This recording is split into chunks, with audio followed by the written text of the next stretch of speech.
Hello. If you don't know me, my name is Stevie or Oath. Typically I'm an amateur voice actress. For the most part, small time streamer that's been on hiatus for oh god, way too long now. And uh just all around nerd and very, very small content creator. And it's good to be back on stream with Tara once more here.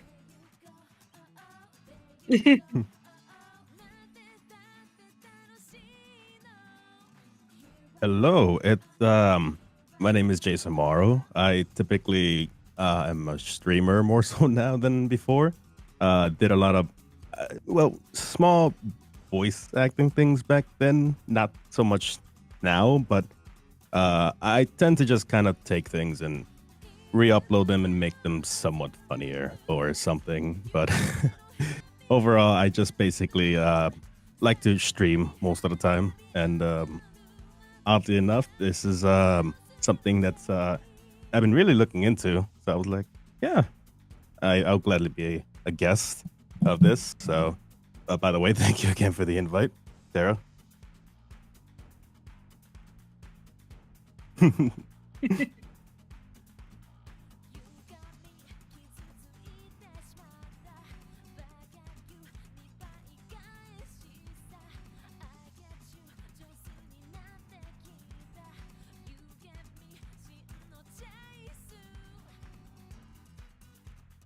Hmm.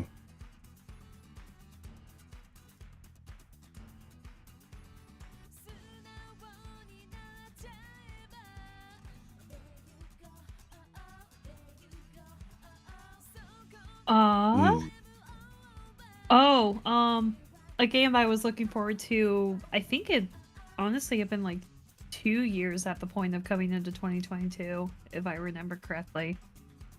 Maybe a year and a half. I was actually really looking forward to Triangle Strategy. Oh. And I will say, I will say that I did play that day one, and I am not disappointed that I did. um,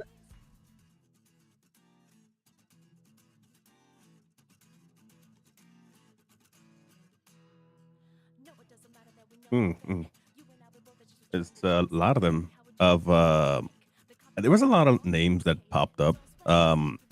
One of which that I've in particularly I've been a big fan of the series Elden Ring. Elden Ring, I apologize.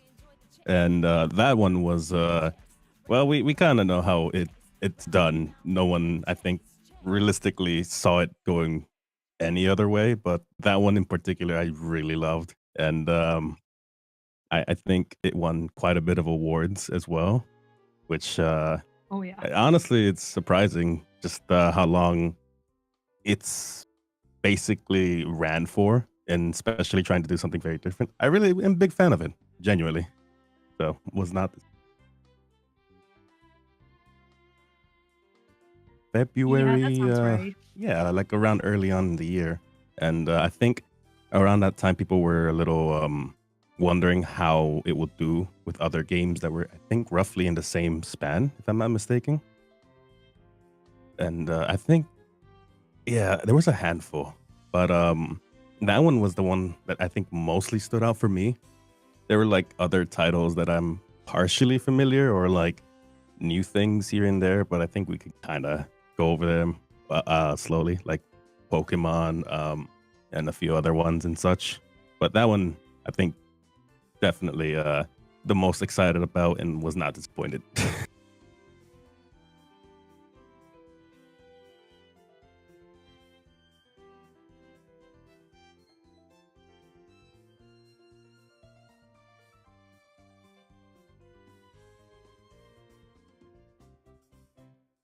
Hmm.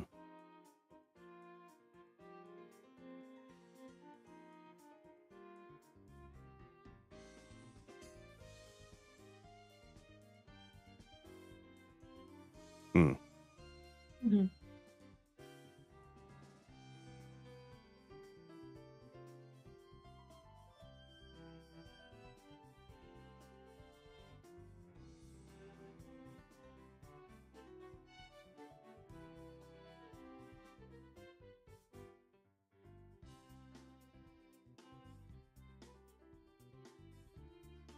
Right. Ooh. I'm excited though because I think for what we were offered in terms of like for sure packed with just things in general.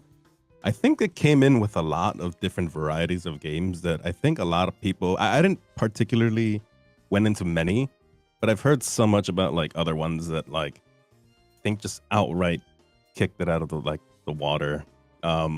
Like to name a few. I think this was more towards the end, I believe. Like Stray. I heard lots of good things. Frontiers, a lot of my friends enjoyed it. I think there was the Spider-Man, Miles Morale, Tina's, and such. Mhm.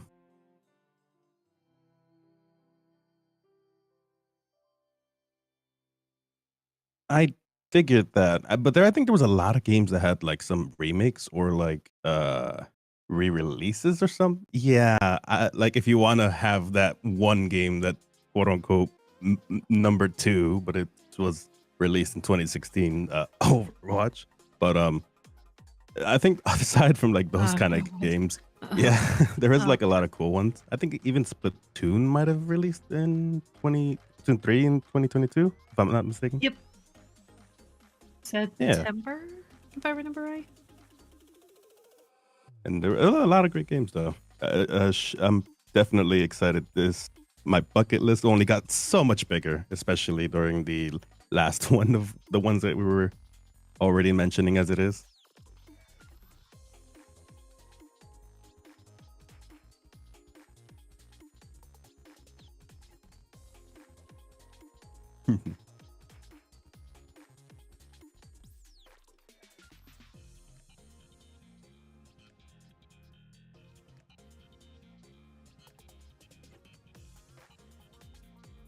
Mm,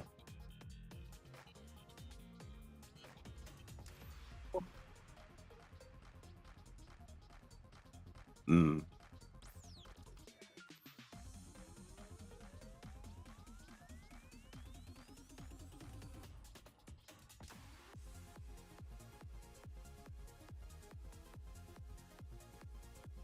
I do remember a teaser, yeah. It was I think it was Evil actually.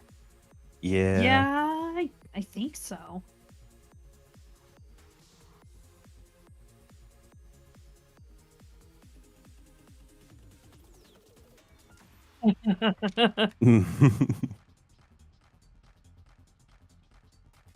No.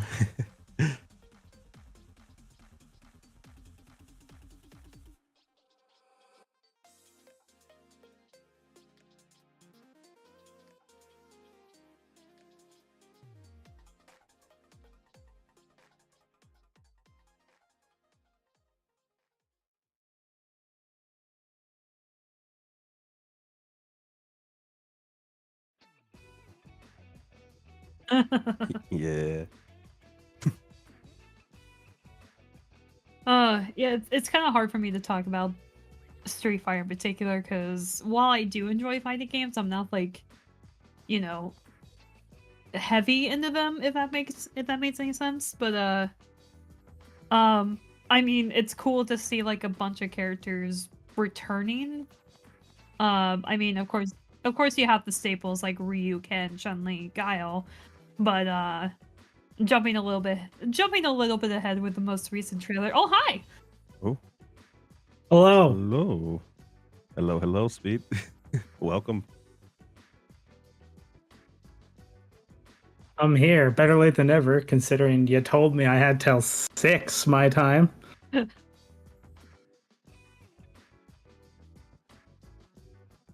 You Time lie. zones. Time zones are the worst.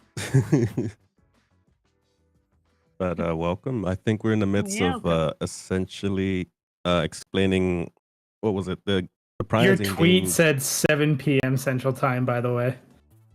Oh. Yes, I'm looking at it. The one you sent me in DMs. Oh my gosh. Oh.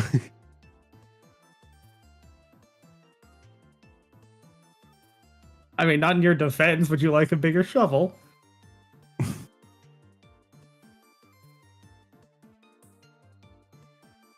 What did I miss? It's all good. We're all here now.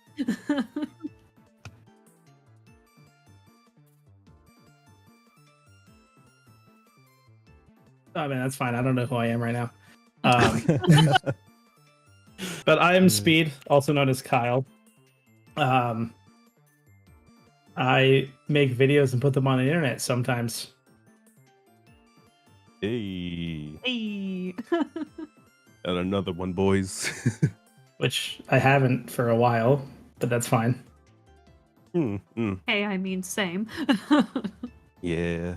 Hoping to turn things around in 2023. But yeah, what did I miss in all this nonsense?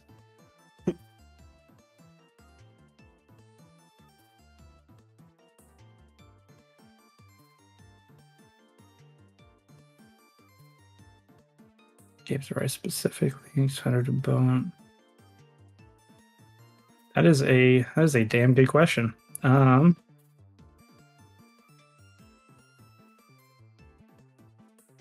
right. Such a professional host we have here. What answers did everyone else say, just so I know what we're working with here? So I said Triangle Strategy, being one of my most hyped games going into 2022. And I mentioned basically Elden Ring, of course, being one of the main staples of the franchise so far that I think and such that I personally was just looking forward to entirely. Kind of unfortunate. Some of the games I was excited for, I still haven't had a chance to play. One of them being Sonic Frontiers. Oh Oh, man. that's unfortunate. I'm assuming because they were just busy in general. Well, busy, and also it came out towards like nearing like Christmas time, and I tend not to buy things around that time, just in case, for like gift wise. I don't like send like my fiance or my brother a list of things and then I buy them myself. Oh, like when they try to sneakily give you like sometimes a gift, or you overlap a gift, if that makes sense. And you don't want. Yeah, I get that. I essentially kind of do something similar with people, and I always end up mostly how I hear about games, especially like oddly enough the ones that we're talking about now. Most were kind of just gifted, and a lot of them I'm only familiar with because I tried to buy them already, and unfortunately, at least someone already went the effort of basically buying it for gifting you. So. Yeah, so. Oh no. What game was it? Oh man. Yeah, I think one of the games especially was like Cuphead, because one of the games that I can think of the first top of my head is that one, because you can play it through remote play using the Steam thing, and I think a lot of us just bought it individually, and then we're like, oh no, he didn't even have to buy it. Just do the whole thing through Steam. I'm like, oh well. But I think SpeedDemon definitely, oddly enough, with Sonic Frontiers, I think it ended up being towards the end of the year. I think with that was very late. Oh shoot! Hey. Didn't you end up getting it for your birthday, Tara? Right. Ooh.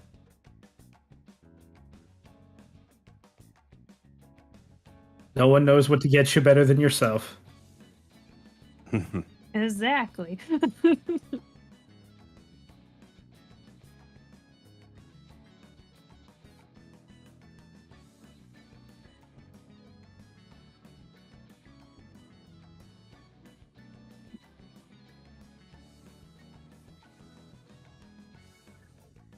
On Street Fighter, not really. I'm not the biggest Street Fighter player.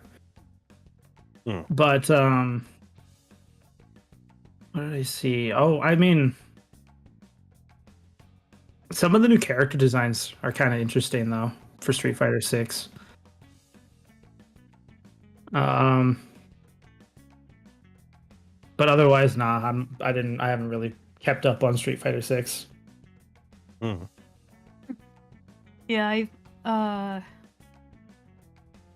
to remember what exactly I was kind of going into right before. I joined and ruined your thoughts.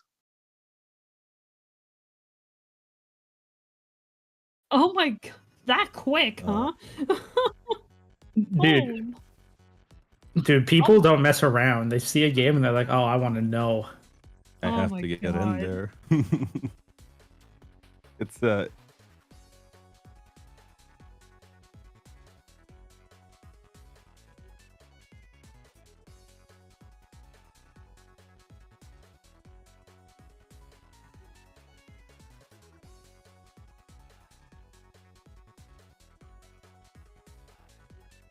Oh my god. And I hope I'm not the only one that thinks this, but whenever I hear the name Kimberly, I just think of the pink Power Ranger.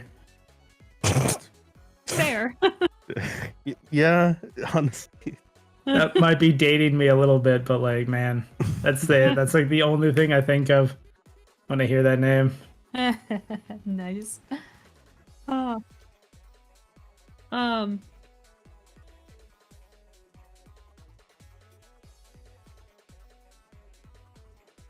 Yeah, I might pick it up.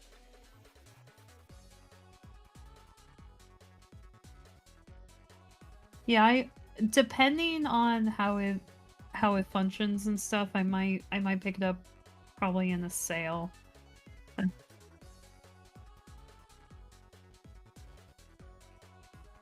Oh, that's right.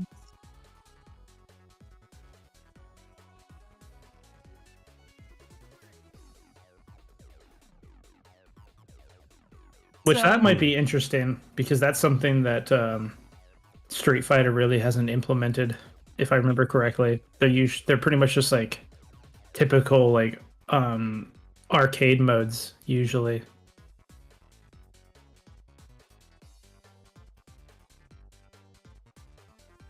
Oh.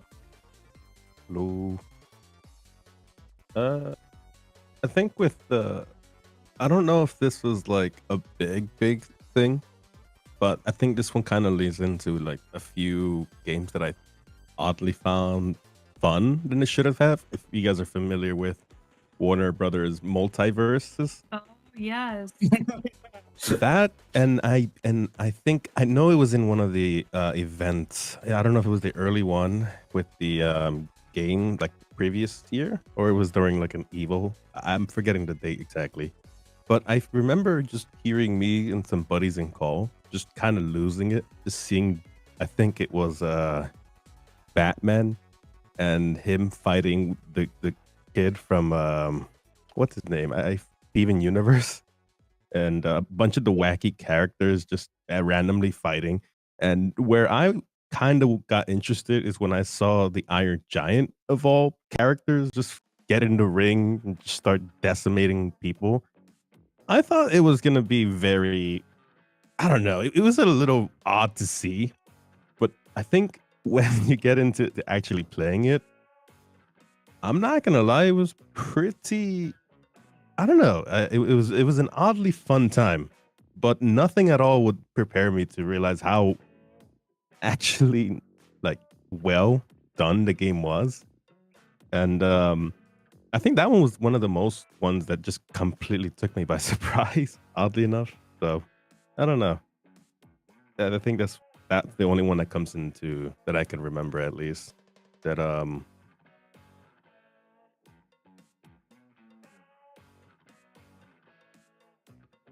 that one was definitely released 2022.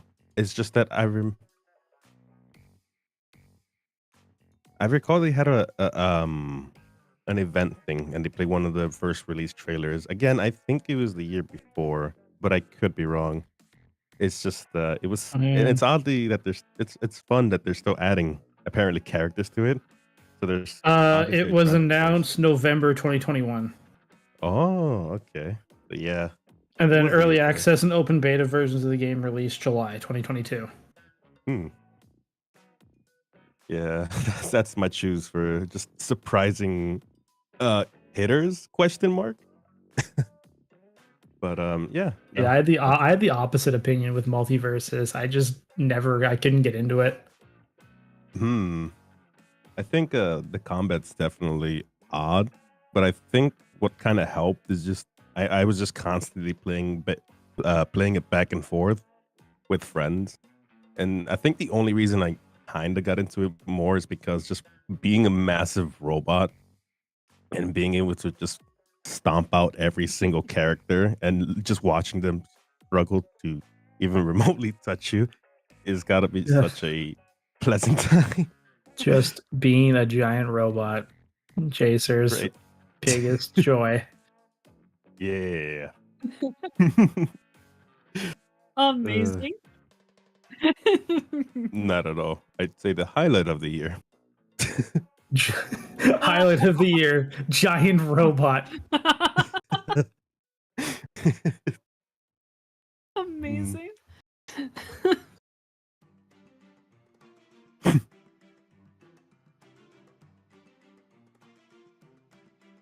What a segue.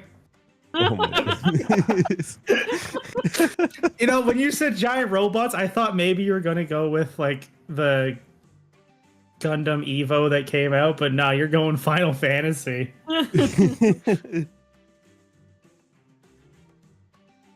Mm.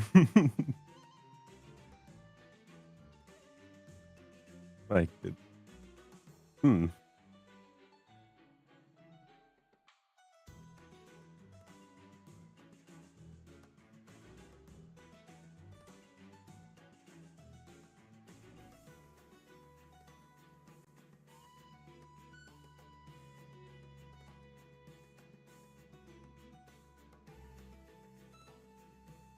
I was gonna say, because like, is it really a short turnaround when you're taking one game and splitting it up into multiple pieces? Mm. I would imagine people that are like actively playing it, they want to be able to play the story as quickly as possible. Mm. And yet they somehow found a way to kind of. Well, I mean, they definitely managed to extend it to whether people or not enjoy it or not. But I definitely am like a completionist, that for sure. So getting through at least the story, as I'm sure, I think there's still people looking forward to it, especially for those who like wanted to see it all into like the new engine that they're bringing into from the original.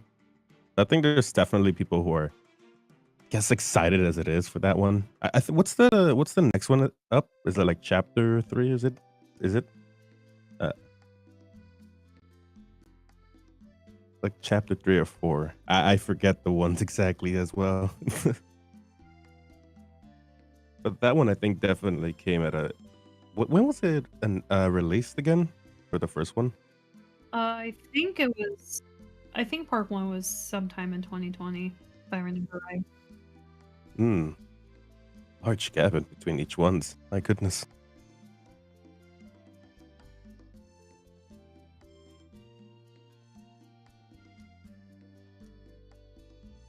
Part 1 was April 10th, 2020. April. Ooh. Look at me, I'll just fact check for you guys. Thank you.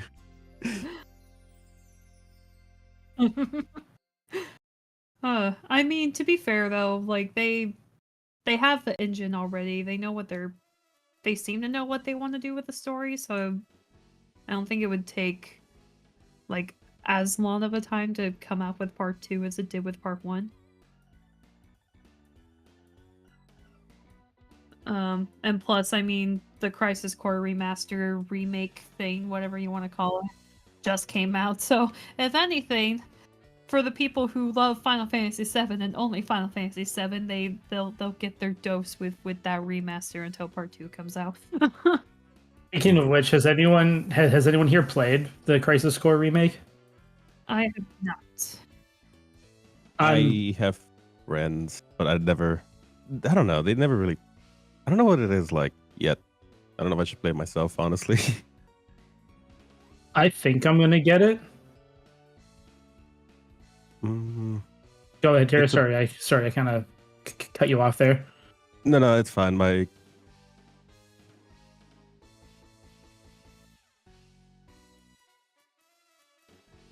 yeah, I remember seeing that on Twitter. I think where they're mentioning the I think it was the original voices for the thing we're using. I believe it's interesting. Yeah, I saw quite a few comments of it. Well, but I'm sure there's always like the modding community coming in clutch and doing.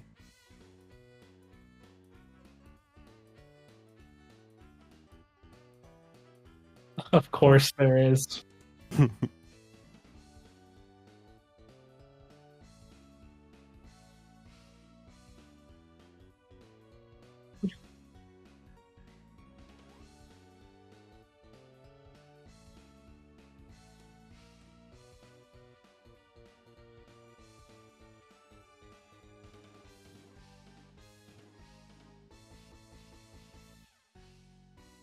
Oh my god. So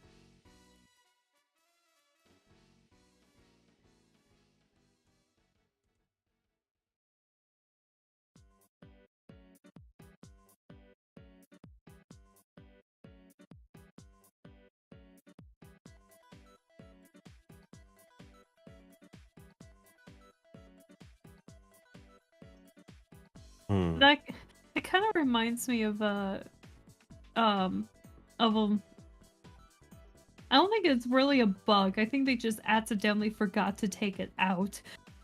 Um, games 2 and 3 of the Voice of Cards trilogy. The entirety of each game is voiced by one person, being a DM, and whenever that voice actor messes up, they have a little cue saying, "Oh, whoops, I messed up. Let me try that again." I played through, I guess, jumping a little bit ahead. Oh my gosh, jumping a little ahead on the list of games I played in 2022. I played the entire Voice of Cards trilogy this year, and that little mess up was accidentally kept in like 3 or 4 times throughout games 2 and 3. It kind of reminded me of that, actually.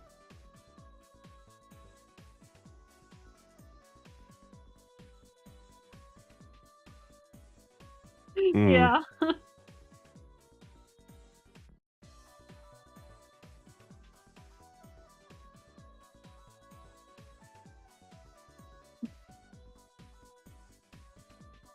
It's amazing. Gotta love Sonic that. 06 is a blooper. Is Sonic 06 was a be. gem in its own special way. I think the only thing I can think of that kind of in a similar probably vein is that I think in Elder Scrolls Oblivion, and I think this one's a bit more like notorious, where one of the voice actresses that you do for a side quest, I forget what wording she uses exactly, but she's like, "Oh, thank you for doing this for." Fuck, wait, could I redo the line again? As it's like mid dialogue, and it's still in the game where you can hear the voice actress like fumbling the line and That's actually amazing. asking to redo the line while the game is fully released. And it's Oh harder to my probably God. patch that out, but you can still find like the actual audio still out in YouTube's or what course was you it can. Oblivion? Yeah, it's such a yeah. Amazing.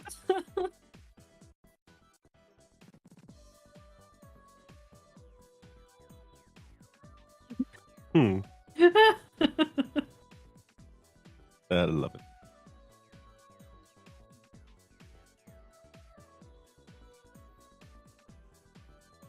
Oh, absolutely. My boy looks so good. Oh, he looks so good. I know. What? My Just God.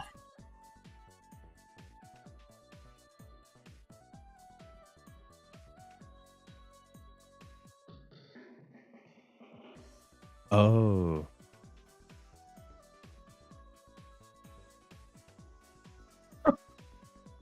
I thought that was so funny, if I'm gonna be completely honest.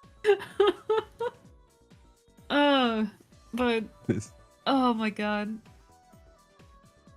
The game from the initial trailer, it's probably not gonna stay like that, but my god, it looks awesome. Visual wise. The gameplay, I oh my god, I woke up to that whole direct. I guess it was kind of a surprise wake up for me. And just seeing the early gameplay for this game has me hyped as hell. I don't expect it to come out at all in 2023. I'm Mm. you, I expected to I get mean- canceled no. I mean, oh my god. because here's why. Because when she woke up, it was actually a dream. She No! dreamed the trailer. No. Wake up. Oh god, no. Oh, I paused poorly there. Yeah, I actually don't know what Final Fantasy IV trailer she's talking about. Like, did anyone else ever see it? I don't think so. Kingdom Hearts. What'd I say? It's a king. You said Final You Fantasy. said My bad. I mean, Yeah, it's been Kingdom out. Hearts 4. I don't think anyone ever saw that Kingdom Hearts 4 trailer. Oh my gosh. It was definitely when I was around seeing it, I went over a little bit of my radar, but how I got brought into like hearing about it in one of the discords, there's one friend that she particularly enjoys the show, not the show, sorry, the series. That there were just so many pings from just like alone, be like blowing up one of the mutes channel, being like, "Oh my god, it looks so like different. Oh, this and that." And I'm like, "Uh-oh, some game had to have released." And what ended up basically happening is the channel was just constantly flooded with like a bunch of people just actively posting stuff from the. I wouldn't be surprised from the thing you mentioned about the character or where the place is. Sora is. Where was it? Tokyo or Minato? Right. Probably was something. It was the most filled. The Kingdom Hearts fans definitely popped out in that day, and it was interesting. Not too into this. Not too familiar with the series, but I know there's a massive appeal for that for sure, and I think it's a big jump. It looks really good though. Like the quality is just insane. From I don't know. Is it strange that like from someone that just sees like Kingdom Hearts 1, 2, 3 looks pretty neat, and then it just this almost photorealistic change? I'm like, what happened? What? Yep. Technology. Oh, that's great. My only personal issue is it's more of a me problem. I have to get caught up with the mobile game lore because this game seems to Ooh. yeah, this game seems to rely heavily on that, and I know. Oh, this game's giving you homework. Yeah, I know next to nothing about the mobile game because I don't play mobile games, and Nomura decided to stick some really important lore in a mobile game. Oh no.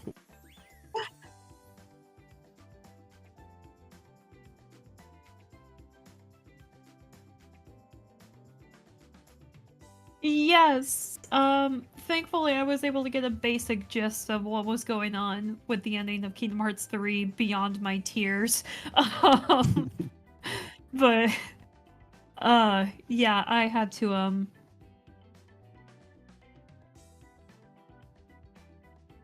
Yeah, and thank God.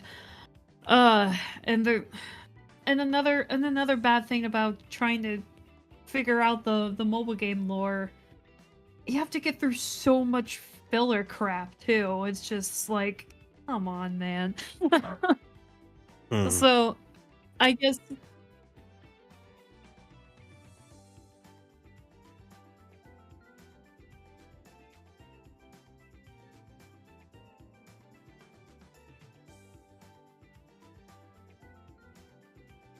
Oh God, yeah.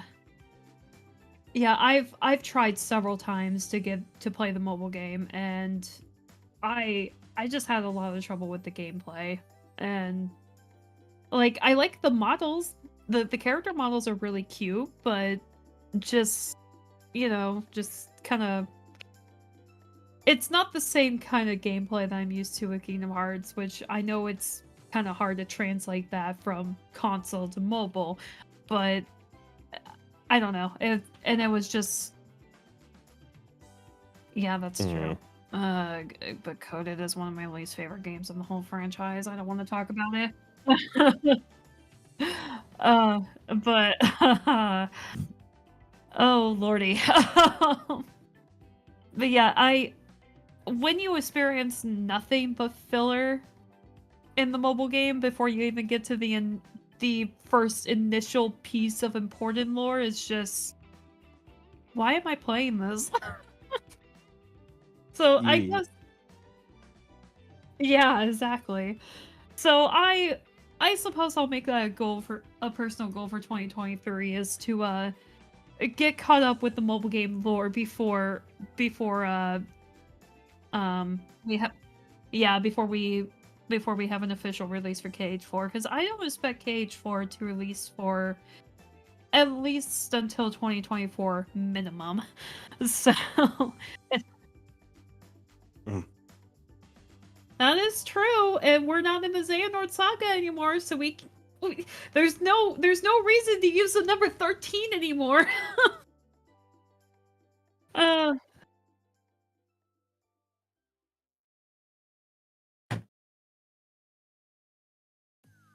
uh, right. uh, yeah, but yeah, so yes, Kingdom Hearts 4 overall, very excited for it, and I can't wait to hopefully, oh, excuse me, I can't wait to hopefully get just a little bit more information on it throughout this year, hopefully. Mm. I don't want to wait another 13 years more. Don't do this again, please.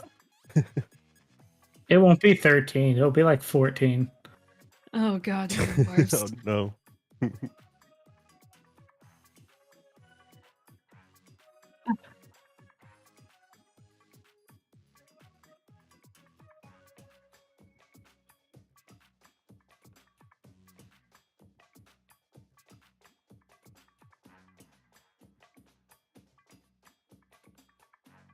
Oh yeah, Yeah. that. I Oh, sorry.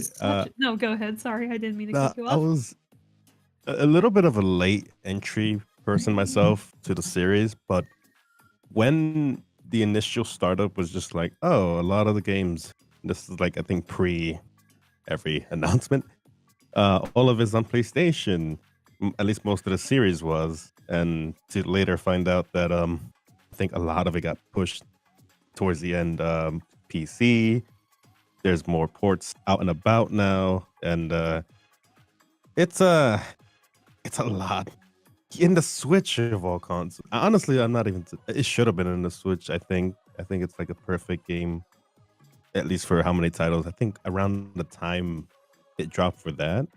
I'm trying to remember, but it was great. Unfortunately, around that time, I tried to get into the series with my own purchase of a PlayStation, which unfortunately my run with Persona didn't last too long because, well, I guess some sparkage of sorts where it just put the nail into the PlayStation, and yeah, no, it's unfortunate.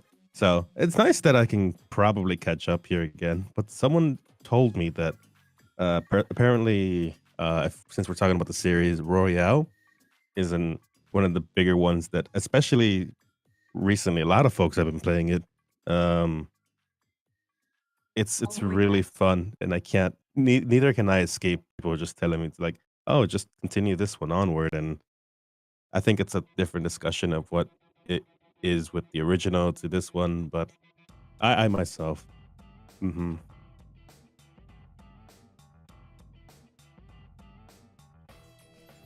Ooh. Oh, yeah. mm because towards Can the confirm. end, yeah, towards the end, I'm not spoiling obviously, but I got far into it towards the big battle, and then I never finished said big battle. I was confident that I could have, but all right, PlayStation. And then, so I don't know if this was a bad omen for gaming, but I kind of decided to watch the ending on YouTube or something because I'm like, I'm never gonna get this back. And once the whole Royale thing popped around, they're like, oh, it's just basically it's just another thing with additional content, and uh, that wasn't necessarily correct either, if I'm not mistaken, because it has its own things branching differently and a lot of separate things that they added, and story wise in general. Yeah. Yeah, that's why I don't know if I'm explaining it properly, so I apologize. But this was like the rough explanation that was given to me.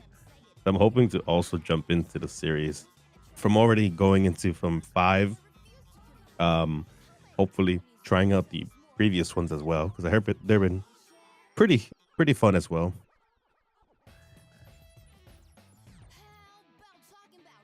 Mm-mm. Yeah, that sounds correct.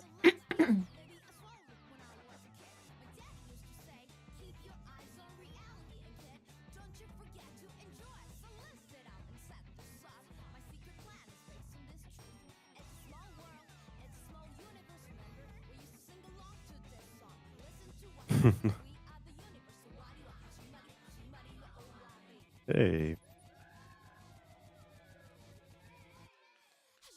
oh, that's right. uh, There's spin-off and such, aren't they? Like for the 3 and 4.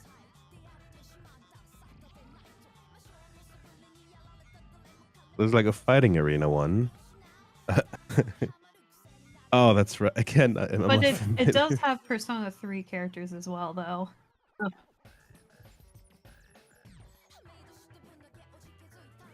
Hmm.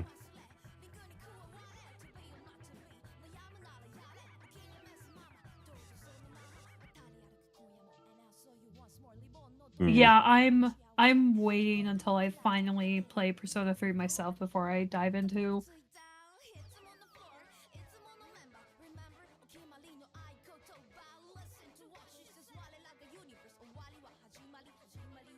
Yes. Mm. Uh, I I love how I bought myself a Vita specifically to play all the older Persona games, and then as soon as I do that is when they announce ports for all the older games except for 1 and 2. But Mm. yeah, but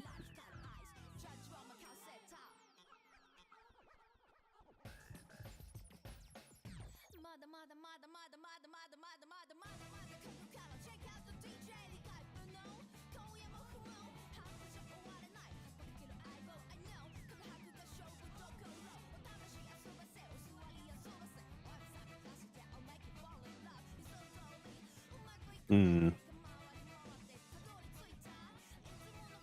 my gosh. But yeah, no, I'm looking forward to getting those games on other platforms as well. Because I did within the last couple of years play through the entirety of Persona 4 for the first time and really, really liked it because do it. But I Darth yeah, Sidious over here. sorry. I didn't catch what you said, Speed. Oh, I just, you said the Star Wars reference, so I called you the character that says that. Oh, Mm. fair. It's I still haven't played Persona 3 quite yet, so it'll be nice to have that a little bit more accessible. Granted, I also want to play the fast version of the game as well, though I'm dreading the AI controlled party members instead of me getting to command them. But I wanna play through like all the variations of the game, and because I've heard kind of mixed things about the epilogue, so I'm like the bonus epilogue that was in Fest, so I want to experience it for. I know, and that's why I want to play Fest, because I want to experience it for myself and see how I feel, because um I I've noticed that I have a little trend of liking things that other people don't. So there's a good chance that, there's a good chance I might like that bonus epilogue. I don't know. But I also want to play, the variation of Portable, which, we are getting, so experience the story. Yes, and I've heard that the story changes based on the gender you play, so yes. So, I wouldn't mind having like multiple playthroughs of this game in particular, just to really.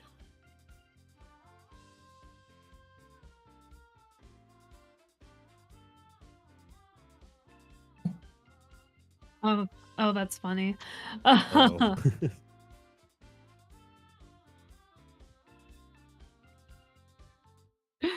Oh my gosh.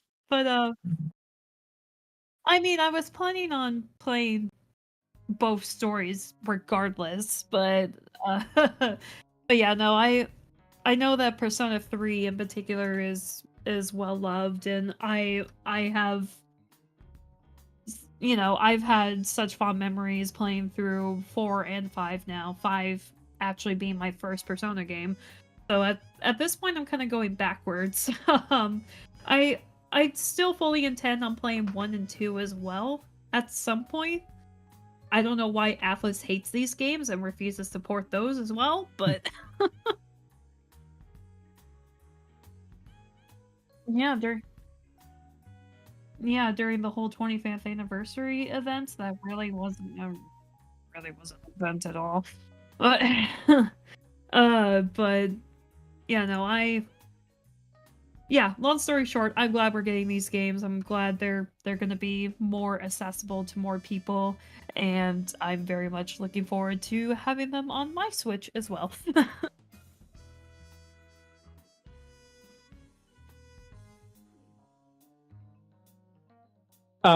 Can say I have not. The only thing I have to add to the conversation is nothing related to Persona. Just the fact that I just checked and Canada's beating the States in the World Juniors. Because I can't watch that, I'm here.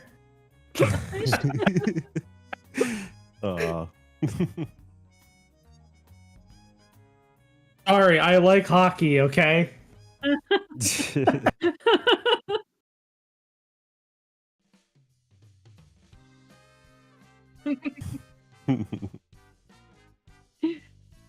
But no, I kind of stay quiet because I really don't have much to add.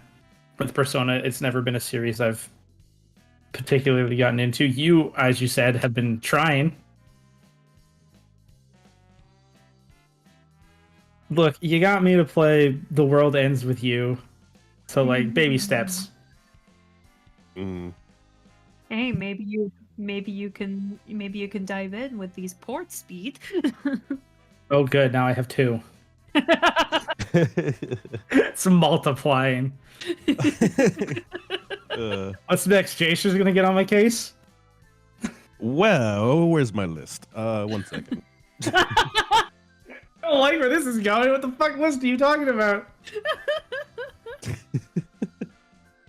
All right, Santa Claus.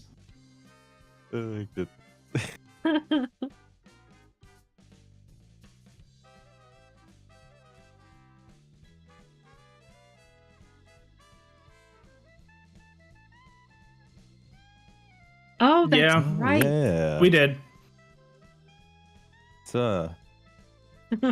Interesting. What was the title again for it? Here's the Kingdom. Thought I wrote it down here. Shit, you guys have lists. You guys Zelda did prep for this. Tears I'm just of the here. Kingdom? Is that what it is?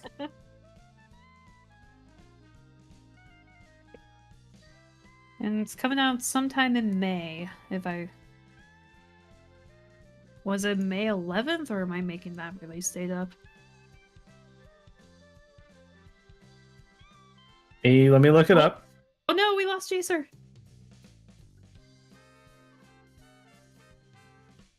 You back? Yeah, I forget my internet likes to do some shenanigans here and there, but I'm good. Oh, Sorry. fun. Oh, you guys were both wrong. It's May 12th. You were both close.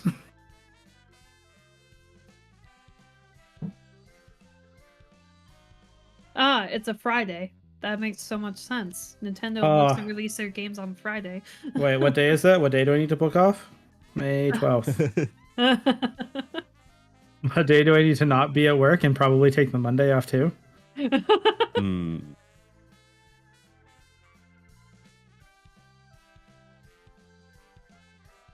Oh, that's right. That game. Wait, May?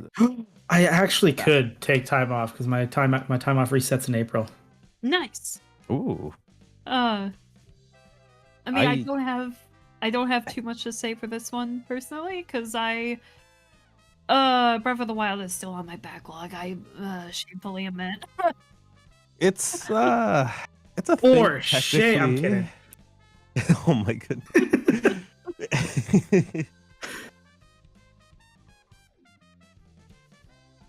Realistically, and I'm not just speaking per se for the speedrunners, those crazy bastards know how to break anything, but you could technically beat the game in a much less time you would put into any other game if you just mainly focus on like a good enough weapon, stay alive, because the game makes you a very linear start to just getting what you need, and you can just easily get the necessary items to just basically stomp everything out of the way. I'm not saying that it's like an easy game per se, especially if it's not a game that you're particularly that used to. Wait, are we talking about the new one or are we talking about Breath of the Wild? Breath of the Wild. I don't know. I think it was a fun game. I really enjoyed it. I think it starts off really, really solid, and it lets you play around quite a bit. With this one that's upcoming, I'm for certain it's gonna bring back a lot of those, like, because I think it was a pleasant time all around, and there's some things that it could have probably added more, which I'm definitely excited to see more of that. Puzzles in like Zelda's always been like very simple enough, but more of it I would always appreciate it. I don't know. It's not a game I think you could spend too much time on, but you could also completely just bugger off and do like all the side stuff, create your house, be the best culinary artist, and for whatever reason in that little forest or something.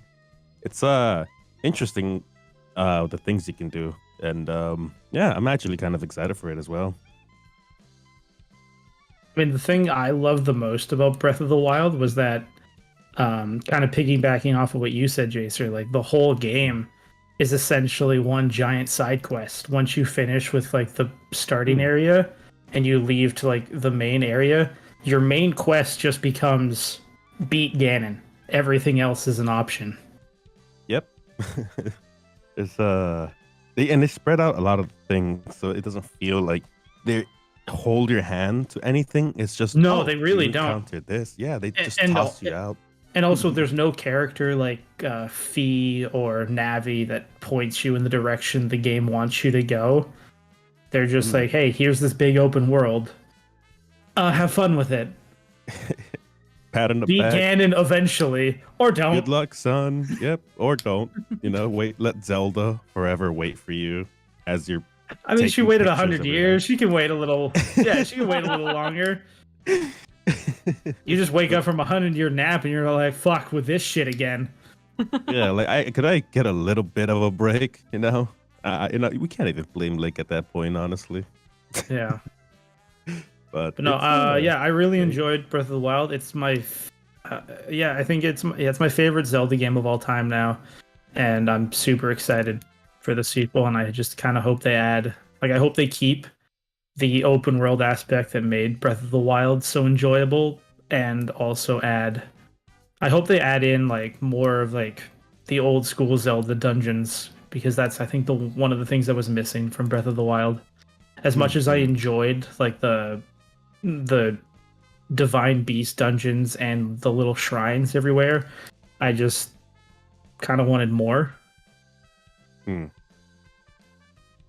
There's Fair. definitely a thing that it makes it seem simple enough for you to like access, which I think a lot of games I think are still kind of perfecting. I don't think there's a perfect clear system yet, but Zelda's definitely one of those games that just allows the player to just have fun however they like, and I genuinely enjoy that in games. I think these type of games are just the best if you just want to have a casual experience. And I think a lot of people who play Zelda in general or are fans of old, like Speed said too, with like kind of hoping they added additional stuff with like things they because I think they definitely can.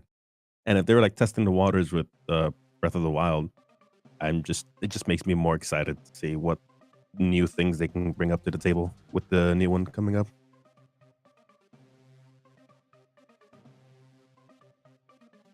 Hmm.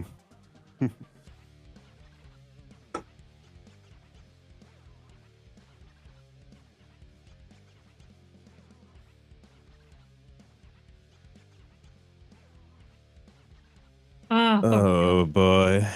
Elden Ring, yay! Ellery!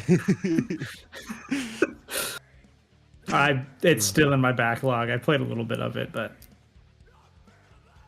It's well, I mean I mean, I Jacer can just needs to stop dying when he plays. That's all I can say. okay. Well, listen. Hey, man, Uh, I was helping you though, so like, hmm, yeah. I like Elden Ring, especially I think it's one of those games. I don't want to like copy too much of what I said before, but it's super fucking challenging. And it's just it starts and ends there. Uh, the amount of awards it kind of won, and people either agree or don't agree. I think a lot or the majority are in agreement, but like, uh, obviously when you mentioned the Game Awards, there were some negativity in terms of who should have won and et cetera, et cetera. But yeah. again, I have, yeah. And then I'm like, well, it is what it is. Again, very, very mixed in that. But I think for the most part, if I can speak of the positives, it definitely is a game that like already has a formula it worked with, and it just completely brought that into a bigger picture, and it's so unique, especially with the storytelling it does in general. I think what I love is when things aren't put in front of your face, unless it's like an interesting story for sure. But Elden Ring definitely excels. From software in general, I think know how to put a story in front of you. Basically, like open the door, puts the plate in front of you, and then just like, well, go look for what you want. Probably a terrible analogy, but I essentially you can mean, just yeah, they're like, go hey, throughout. open the door, you put the plate in there, and then you find Yeah. it. What, the plate right in front of you? They're like, what do I, how do I open this door? He's like, oh, you got to switch. When? He's like, well, you didn't check. Like, what? Excuse me? From software, please. But, but it's especially because the people, and I might be a little guilty for this, that I convinced to somewhat try out Elden Ring, for the most part, enjoyed it. They definitely think it was a good experience, but will you put them in the room, give them like a challenge to see how much of the story they can remember? Absolutely zero. Because you can absolutely train rush the game to the point where you're like, I have no goddamn idea what I'm doing. But something about this Elden Lord, sign me up, you know?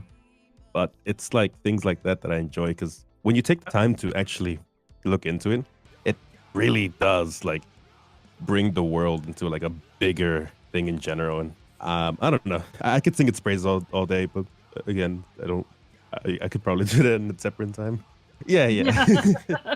These games in general, I just genuinely like because it's its Man, own portion of we got mystery. segments for this thing. Hopefully. I seriously have no idea what I signed up for, do I? No. But I mean, well, pleasant surprises, as they say. But it's I don't know.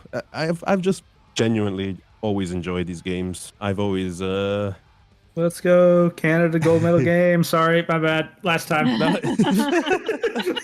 You're fine. Fuck you, United States. 6-2 loss, bitches. Oi! Wow. Oh my goodness. Anyway.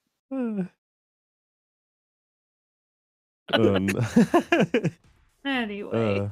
But yeah, no, that's mostly really all I was gonna get into. It's a good classic series that you already know what you're getting yourself into if you're familiar with like the previous predecessors. The story is there, its gameplay is there. There's a whole bunch of things like you can just outright get lost in and just spend time in. Hell, it's a hell of a stream game for sure. And I love mauling at chat's expense, constantly making fun of me, that asking get good. I feel personally always attacked.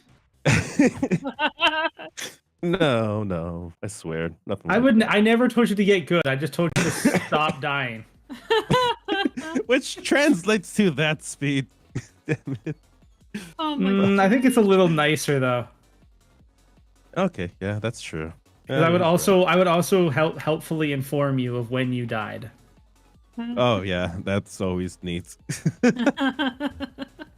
But yeah, that's essentially all I have really to say about Elden Ring. In terms of like Game Awards, other things in general, there's a lot of other things, of course, but a lot of which are in the next year. So yeah.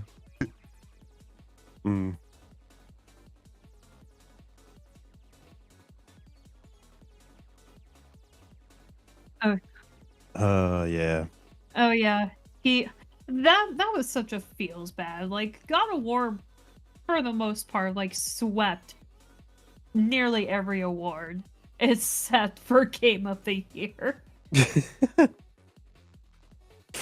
Ooh. I mean, yeah, definitely. I don't think I've even touched what's it called, God of War, so not much I can say about that. I haven't played any God of War game at all, so I can't really implement a whole lot from it other than the live performance of that one song from Ragnarok was super cool. I really enjoyed that. Yeah, dude. I love when they I mean, this is just a pet peeve. I have to always turn off chat when I see stuff like that. I love performances. Yeah, I love it. It's so great. And even one of the flute guy, I believe. Yes, the meme flute came guy! out. Flute guy went crazy. Apparently, he kept switching between instruments. He went from a recorder. He was playing like 5 different instruments at least. Yeah, and those take. Well, I hope he did. I wish that man all the happiness. He seems so eccentric too when he was like. He does. Heck yeah. Twitter and Instagram. This lovely man. He honestly, the whole performance in general, it was great. I love soundtracks in games in general. It's always my go-to, and I tend to spoil myself sometimes for future games I haven't touched, and because I don't know, I'm just a big nerd for soundtracks, and God of War definitely has a lot of cool tracks that I'm probably should take time listening while I'm playing it than seeing it just on a YouTube video. But I mean, it is what it is. But yeah, the orchestral tracks that they did over there is super good. Yes. And also just have to also super quick highlight the Bill Clinton child. Oh. I Uh, it did. you gotta. And you Yeah, saw him. You saw the kid just come from behind out of nowhere. It's like, wait a minute. Wait a minute. Oh my goodness. I guess I don't know how. I mean, for the most part, I guess that's just something you wouldn't expect. Just a thing, and I guess people are just getting rambunctious to the point where they just make outlandish things more and more. I mean, it was a hell of a field day for Twitter. I'll say that much. But yeah, but no, oh, yeah, you're God. right. You're right. I shouldn't. But otherwise, Ban Twitter 2022. God. Um, but otherwise, I mean, some of the games that they announced at the Game Awards, which is the initial reason why I watched the Game Awards is the first place, is for all the trailers. Hmm. Yeah. Yeah. Yeah, I don't That really was like care Super about Bowl. the award show itself. I care more for the trailers that they show, but they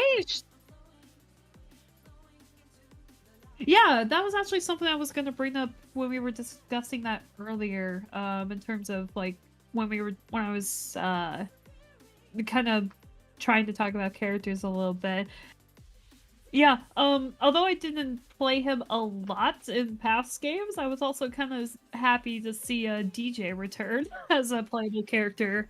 And oh, let's go.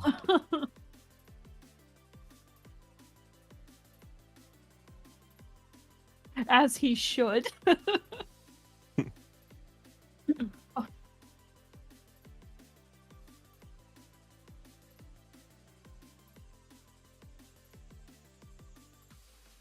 Yes. And that's kind of one reason why I'm kind of considering getting it, even on a discount. Is like, I just want to have fun with these characters again, and please, Capcom, don't pull a Street Fighter 5 of advertising online when you're trying to play single player offline. Hmm.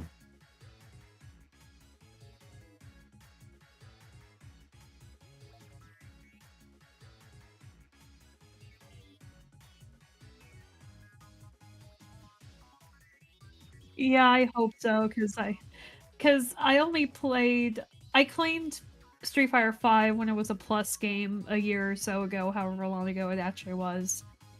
And I tried to play it, and the online tournament advertisement in between offline matches annoyed me so much. I uninstalled after like 20 minutes. So I'm really hoping that they don't do that again for SIDS. Or they add more of them.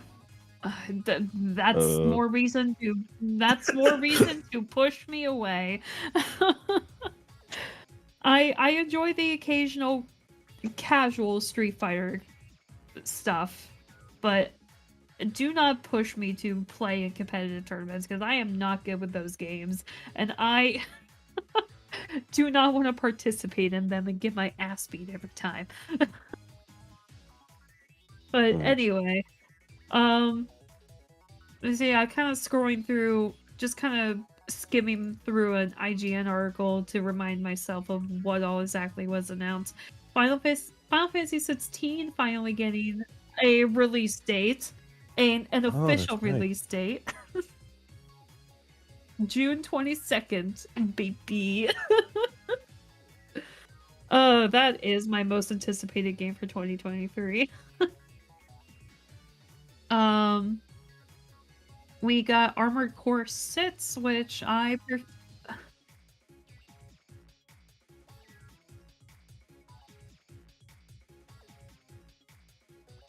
right? Yeah,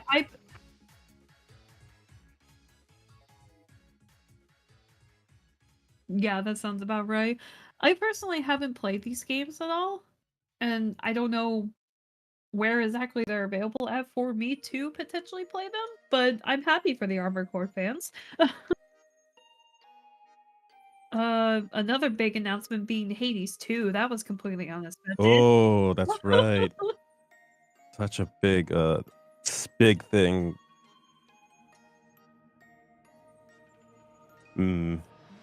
I think Yeah, yeah, I I gotta have get back to playing it. two. I'm only 3 hours in.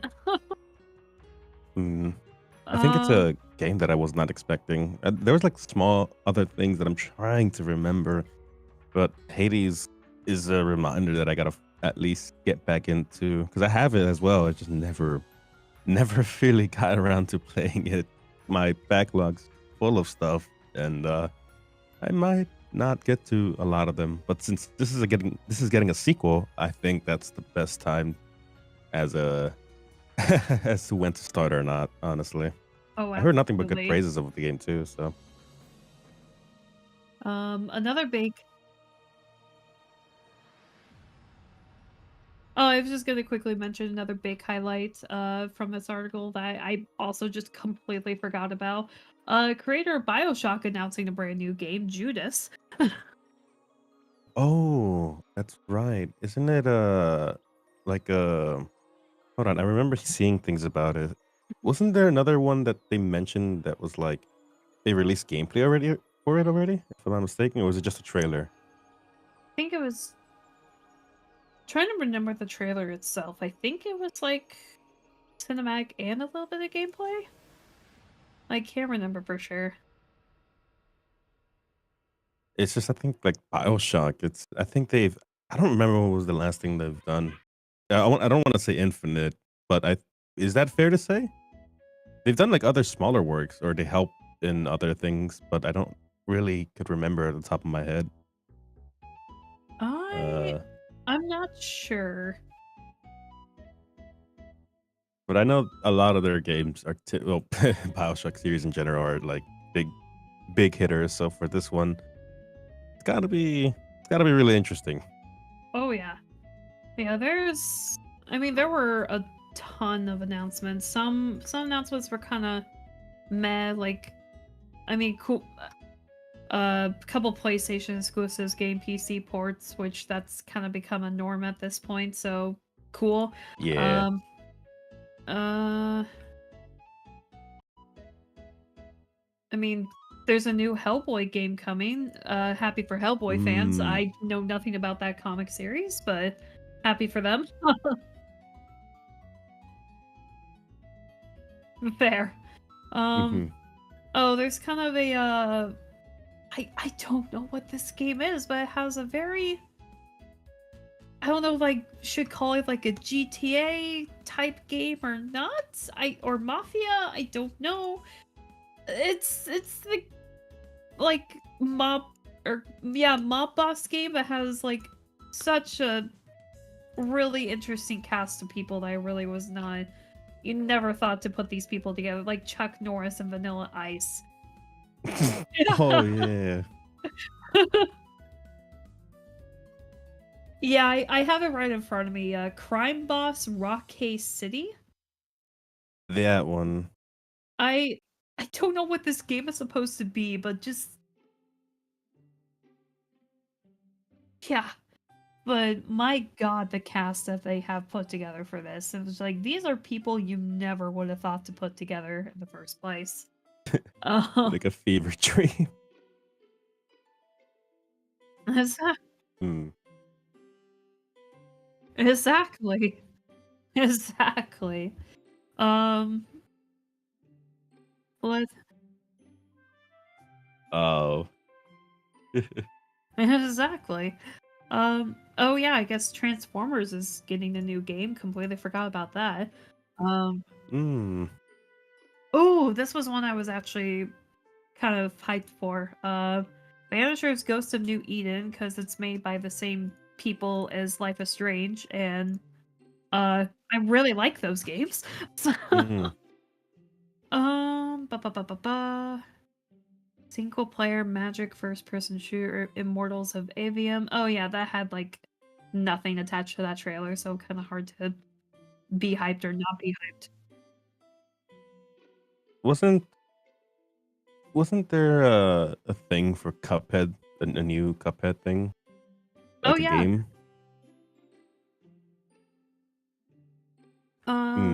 Was there anything for the new Fire Emblem from the Game Awards, or am I? Briefly. Oh yeah, they announced the DLC for a game that's not even out yet. That's right. Welcome to gaming in modern era.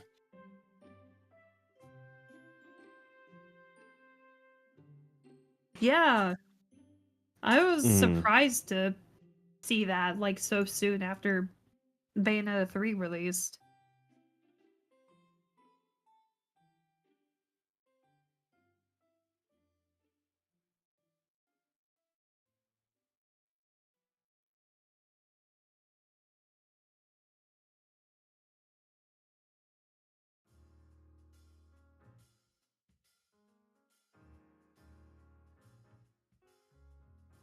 Mm.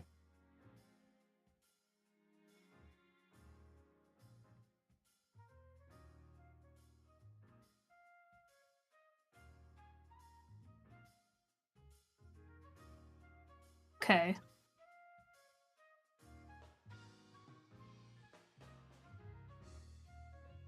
There.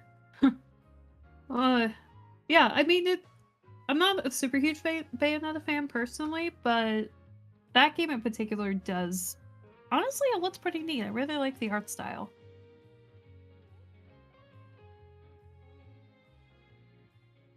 I seen it, and then the trailers for it, and then someone jokingly, because I was like, oh, I'm already excited for it because the previous games were great. Someone was like, there's kaiju battles.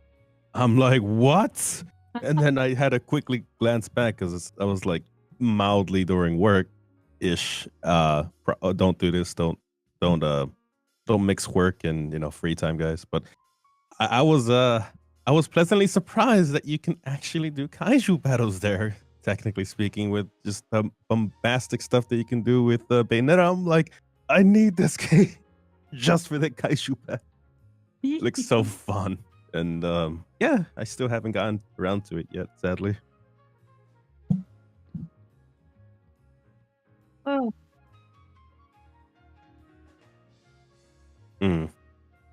Yeah, it was a pretty alright show overall. Just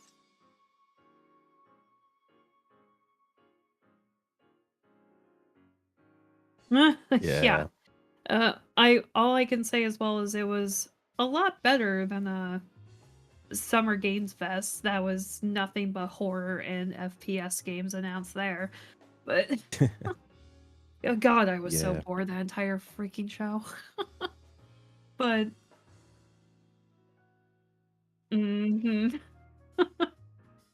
but anyway, yeah, moving on.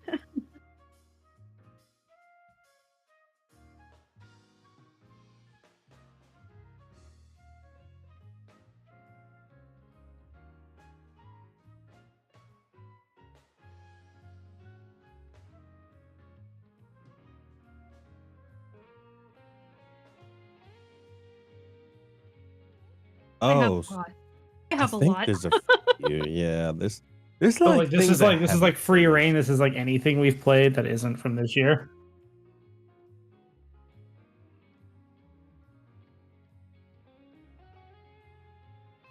Oh heck yeah. I beat Donkey Kong Country for the first time. Oh. The old school platformer.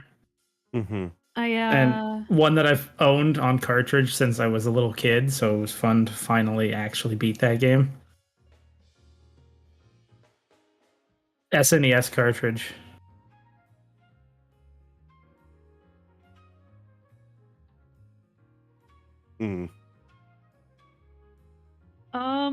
I finally got to play through the Phoenix Wright Ace Attorney trilogy for the first time.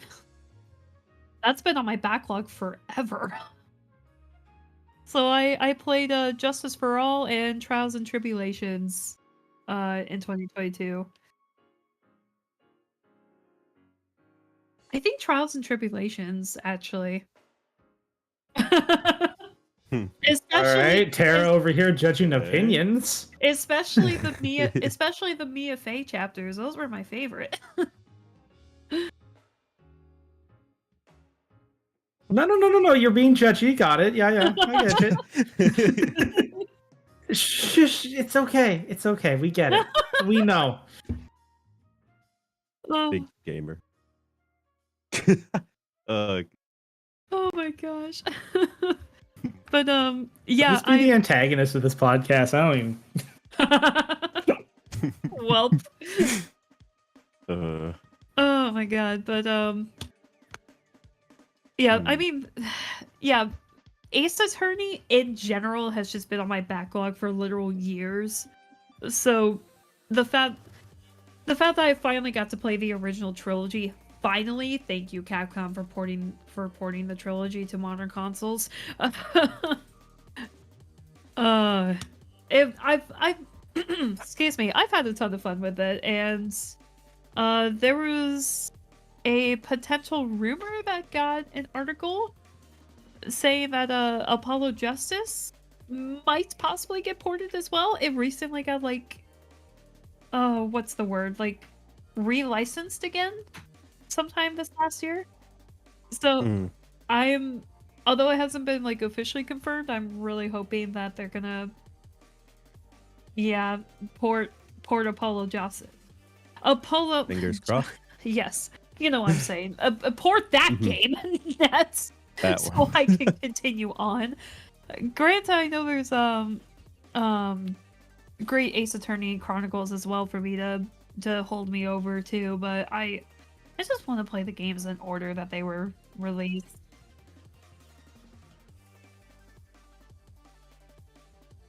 Hmm.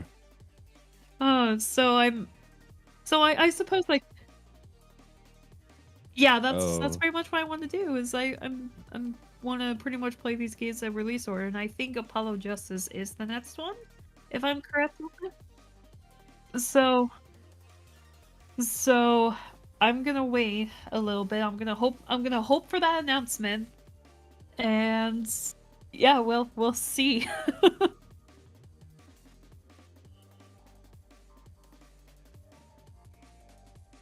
Oh god, yeah. And this Hmm. was it the second one never got released outside Japan? Um there, um there is something there.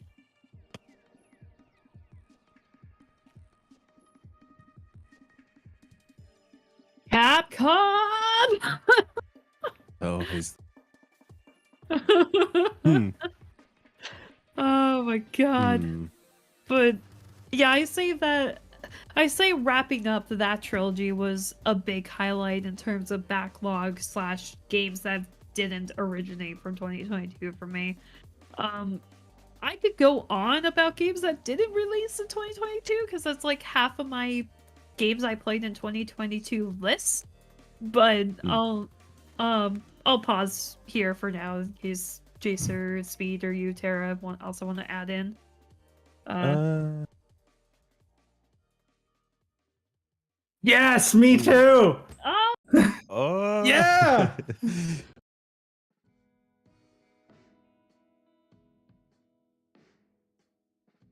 Dude, the worst, I don't know what it was. I think it was just because I played it like so long, but like because it's a game that requires you to use the D-pad, like my thumb hurt after playing that game. No, I was playing on the Switch port. Like Switch, like yes, fair. Hmm.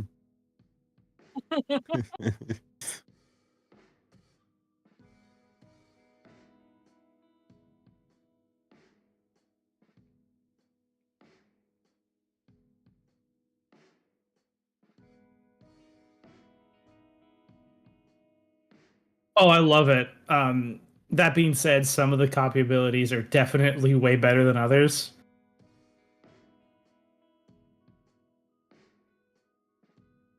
Like I think one of my personal favorites was like the bomb shuriken.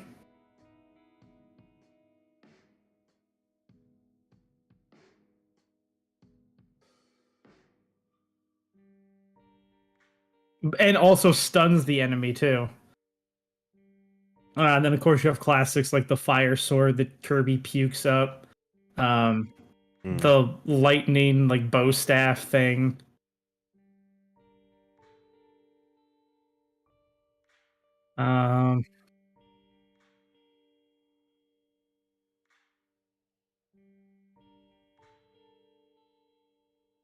It was. I actually, yeah, and it actually provided some form of a challenge. It took me, I think I died on it twice, and then I got the pattern down.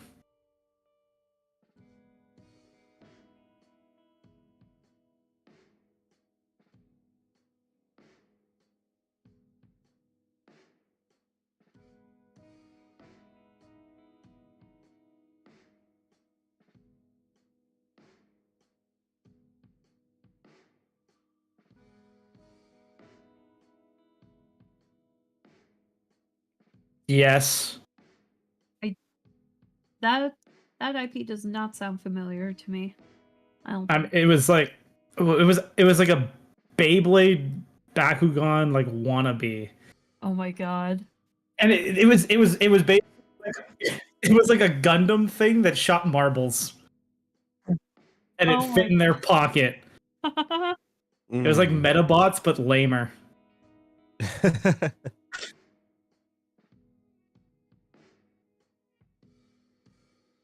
But it was essentially a thing that shot a marble.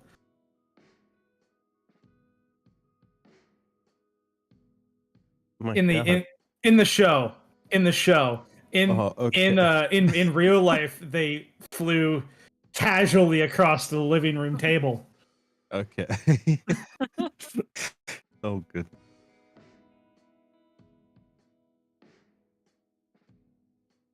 Yeah.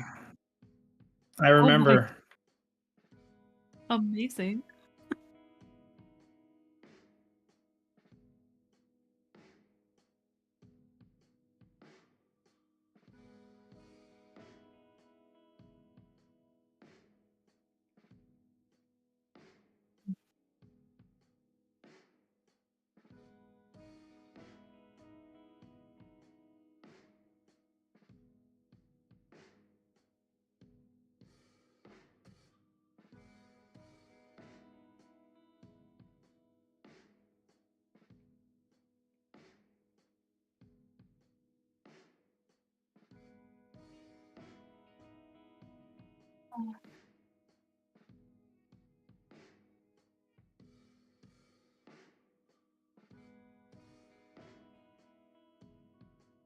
Yeah, I finally managed to get into the series after like I will say quite a number of friends kind of suggested it. And I thought it was interesting. The the show, or I think the series, kind of gives itself a false advertisement to some degree, because in one hand it's very serious, very like, wow, I need to know what happened, and then you accidentally scroll one too many clicks down, and then you just see good old Goro Majima just popping out of a drain, just saying Kiryu-chan, and then the fight happens. But it's it's definitely a series I'm really enjoying and playing it, quote unquote, canonically, but also not really the order. As far as the release wise, it's not going at all in order, but that's definitely been fun tackling on the side. Um, I think I've already sang its praises. I hate to kind of go more deeper into it. Oh god. It's I figured that the game was gonna leave off from one and be like, well, it can't get any worse for our boy. Newsflash, it got equally as terrible, and I'm just like, I just want to give my boy Kiryu a nice hug, a nice like bro, back, pat. And it's nice to know that my series or my journey with the show, I say show, sorry, it's as good as this one, but it's not over and it's still going. And I think it's gonna definitely carry on to 2023. So it's gonna be really fun for that one. As for like I think retro games though, I've been trying really hard to try to get back into them. It's just my machine is like I think not wanting to get emulators done correctly. I've been trying to get Dolphin working again since my horrendous problem with my previous PC happened. And I tried to get the Metroid Prime trilogy working. And this was, I think, last year, right? Like last year, I think. I think last year. I'm forgetting when because I managed to actually get the whole like the Prime trilogy working properly on Dolphin with mouse and keyboard. So I was trying to replay 1 to 3, and surprisingly, it ran as well as you can think of. Obviously, the auto locking make it 10 times easier, but I forgot how fluent the game was because I only ever grew up playing Prime 2. Scared the shit out of me about like the whole darkness thing, and then like Dark Salmon and all that jazz.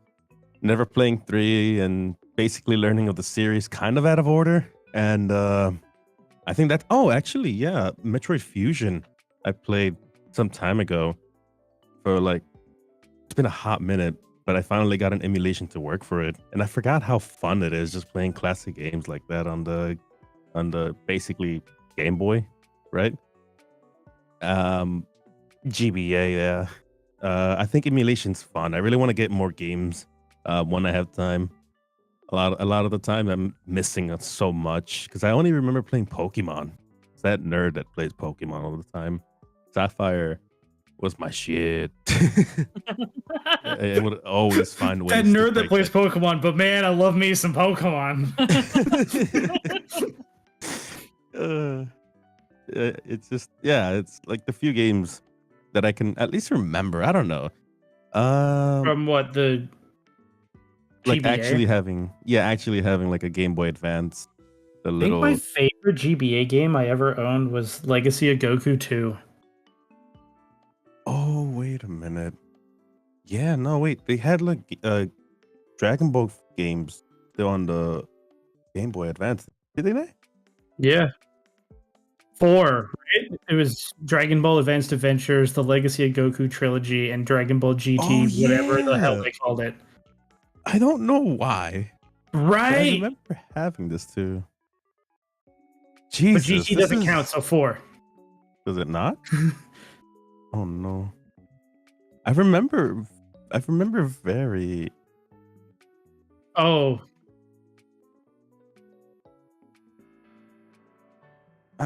That's okay. That's where it belongs. Title. I think I remember. It was crazy. It was like Wild West, kind of. Honestly, I recently, once I get my hands on the physical release of the new movie, I'll have all the series, all the shows, all the movies, all the specials. Ooh. And I'm going to be doing a full rewatch of the entire series. So have fun with that. I will. No. I don't have. I own the original. I didn't feel the need to rebuy Dragon Ball Z, considering they basically tell the same story. Hmm.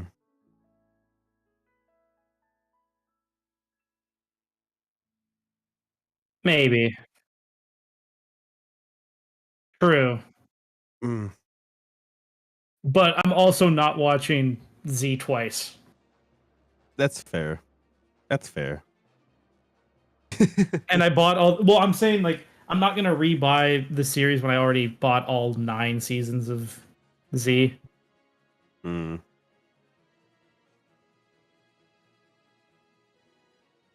It's not as bad as Naruto, though. Not to get into that. This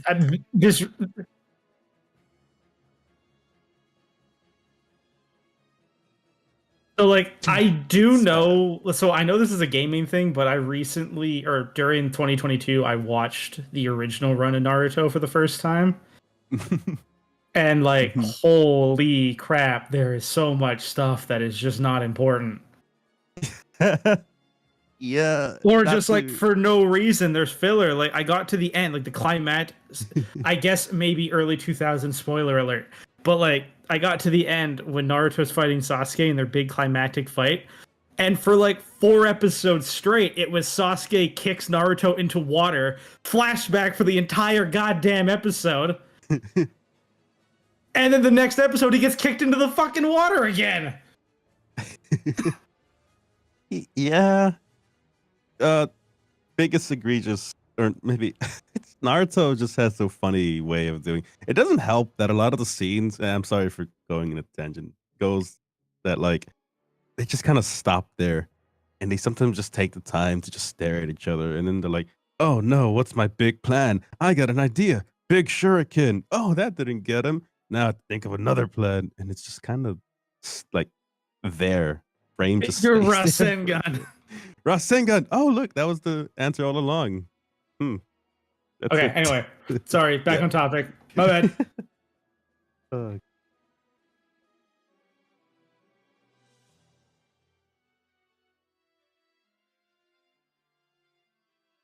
mm.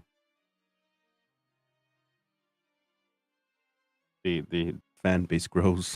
Yes. But back on topic of games that we played, I was scrolling through my Twitter because I usually post something about games that I beat, and I played, what was it? The Star Wars like Dark Souls style game, Dark Souls Jedi: The Fallen Order. Oh, I yeah. played that, and Skyward Sword. I finally was able to play and beat Legend of Zelda. Skyward Sword. Playing on the Switch significantly better than when I played it on the Wii when it first came out. Ooh. I heard the controls were mainly the big problem from the previous one. They were so janky. And I think that the Wii controls just genuinely was tough to do for Link in here's certain the like sections. I wasn't the like I'm fine with motion controls, and I like that with Skyward Sword it was the game that they tried out like the Wii Motion Plus thing, where they had like the way more specific movement with the sword. But the problem is they took that too far. They made it so when you fly on the loft wing, like your big bird thingy, you had to like flap the controller to move, and instead of turning with the control stick, you turn by tilting the Wii remote around. Oh, gee. Ooh. And it was the same, and even to the point where there's points in the game where you have to like connect like a little tiny like rope tether between points and walk across it, and Link does the thing where he's like, oh, you gotta balance, and Oh, no. again, instead of the control stick, you're trying to balance the Wii remote. And it's like, why did they make all this have to be motion controls? It didn't need to. Like the enemy, yeah, and like unnecessary precision too. Like at least with the Wii U, they switched it so you control the loft wing with the buttons and the control stick. When you're walking across the tethers, you just use the left stick to control Link. All the very specific sword motions was done by using the right analog stick, and that worked for the most part. So yeah, I just thought it was just a much better gaming experience playing on the Switch, because you got to, use the controller instead of flailing your arms around like a moron. But on top of that, like the story itself is fantastic. It has one of my favorite connections between Link and Zelda, that they actually know each other prior to Link having to save her. It gives Link a reason to like wanting to save her, not just like, hey, this is the thing I'm supposed to do. Because while it is that, it's also just Link saving his childhood friend who got sucked into the Doom tornado. Mm-hmm.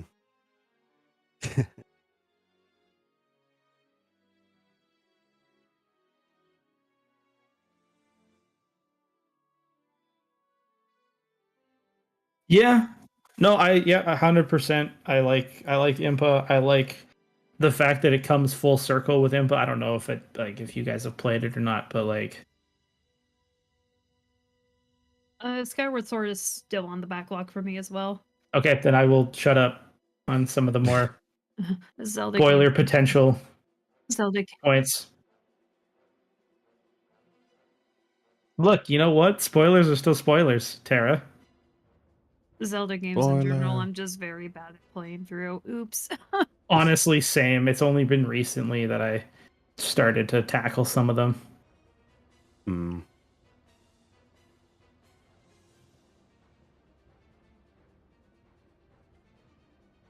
I have not. Uh, I've heard very good I things about Phantasy Star Online, assuming that's what you're talking about, but I've not played either game. The only I'm person sorry. I know that plays Phantasy Star Online is Dragon Rider. I'm actually gonna be tackling that game soon. I have All some right, friends well that then, really thanks for want to proving try me it. wrong. No, it was only recent. It was only recent. They really said it's an interesting game, yeah, especially since it's what type is it? Is it like a god? No, what I kind think of it's game an is it? MMO. MMO. MMO, yeah. It was They've like heard, it was a console based MMO. I yeah. think. They think that it was a good idea to wait. Was it always a console? I think it originally came out on Sega, right? Yeah. What? Google. I just remember it was it was not cancel. Sorry, a console thing, and then it just moved to the actual like online. I'm gonna laugh so hard if that's not what they're even talking about. Oops.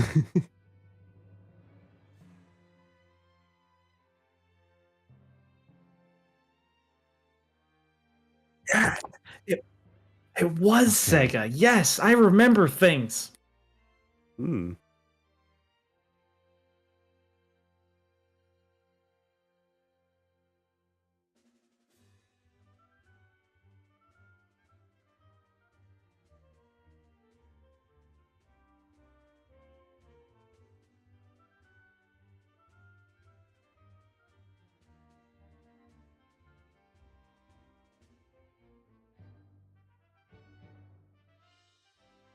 Neat.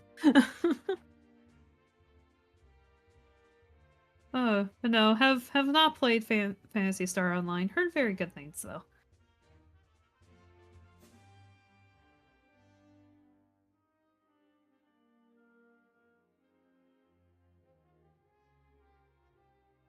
Hmm. Oh, that's amazing.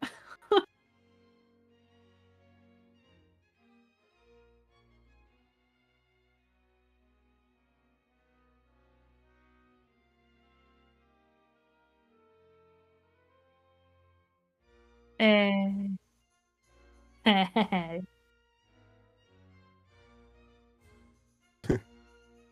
Amazing.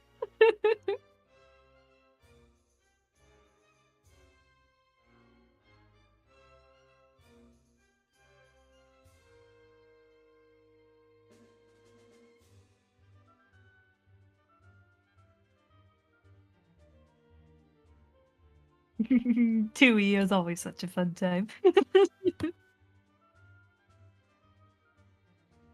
Oh. Yes, I remember you.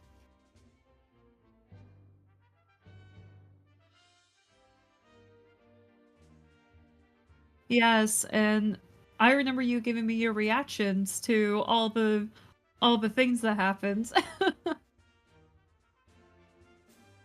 Oh, oh, I can't wait. I can't wait to for both of us to play Requiem and get even more gut punched.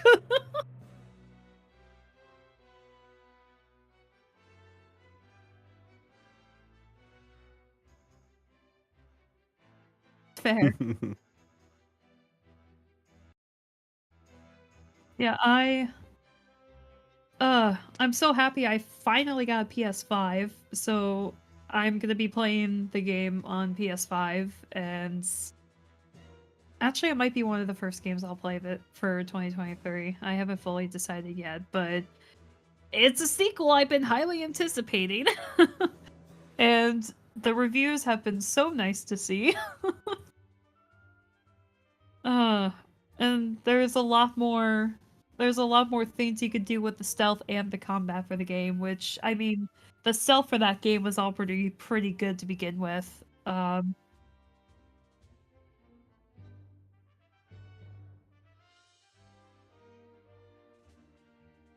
Exactly. And trying to protect your sick little brother. That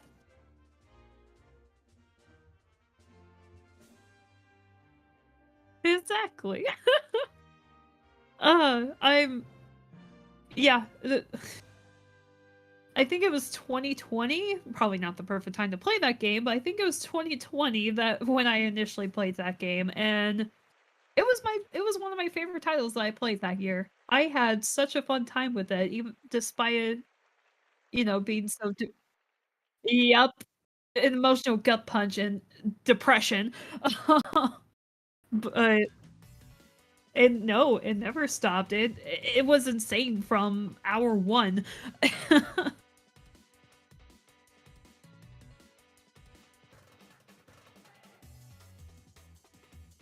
Oh, so pretty. And I ended up listening to the soundtrack at work for a little bit too. Soundtrack is awesome. And I'm so ready to play the sequel.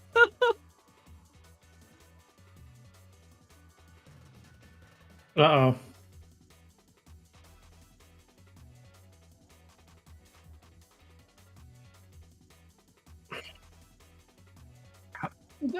Oh, gee, how did I discover it? Could it have been the countless countdowns and Twitter posts of someone making an abridged series of it? Maybe. But no, ultimately it was you and like your project that introduced me to it. And then Wise and I both ended up buying the game on the same day, and he and I were we were not in a race because it was unfair. He like, I work 8 hours a day. He was not at the time, I believe.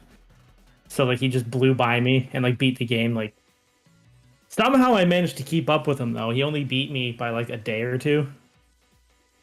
But yeah, he and I were talking about the game and discussing it as we were playing it, and no, I enjoyed it. It controls kind of weird on the Switch. Yeah. But I mean, I think that's to be expected from a game that was originally a DS game.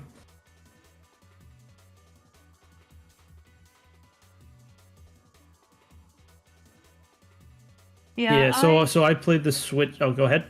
I would only recommend the Switch version just for the extra chapter that they added at the end of the game. For it to be, yeah, a little segue into Neo Tooie. But And I think it was you, Oath, that originally were like, if you're playing it on the Switch, play handheld only. yep. Because playing in dock mode, I haven't even attempted to play dock mode, but I know it sucks. But yeah, no. Ultimately, it was really good. I enjoyed the story. At first, I thought it was going to be a really short game because it's like, hey, you gotta, you have a week to finish the thing, and I'm like, oh, okay. So I got through the first week pretty quickly, beat the boss, and I'm like, oh well, that was a short, sweet DS game. And then it's like, nah. By the way, you're doing this again. and then you play the 7 days again. You're like, all right, cool. And then they throw you in day one again. You're like, god damn it! Yeah. What is this hell I've been placed into? Yep. But it is nice, and being able to have the different party members each time does mix up the gameplay at least enough that like while you're running through just like the same areas every time, at least there's enough different, and it's like you're progressing the story each time, so it's like things are changing around you. So it's not like it's not repetitive by any means. It just kind of gives the illusion of being repetitive because you're playing through the same 7 days 3 times. Yeah. Who was your favorite character? What was your favorite track from the soundtrack? Oh my god! Don't make me remember every little detail, so I'm not gonna be able to. Okay, characters. I really liked. I liked the main character, and I liked what's Beat. I think right. Yes. Beat was sick. The character Neku, yeah, that's it. The character I hated like the most was the math guy. Oh, that hurt. That hurt. Just because every time you play his boss fight, it's just a constant barrage. That is slow. You're that's out of it. your nectar. It's a barrage of just like being told you're stuck in math. Yeah, It's.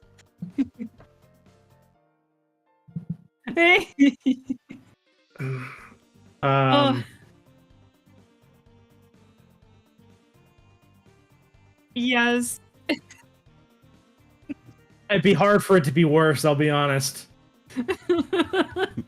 Like, the music was so good in that game, but he made me almost want to beat that boss fight on mute.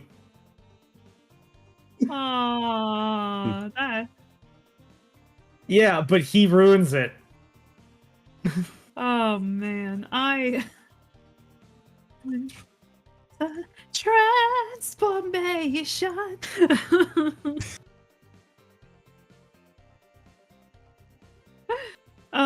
But so do you think you'll do you think you'll go into the sequel anytime soon? Maybe once I whittle down some of my backlog a bit, but I would imagine so. Because I did Oh. enjoy it. Uh-oh. A lot. Yeah. I mean, although like all the games that it's like, hey, what did you beat that wasn't in this year? I think aren't those all backlog games?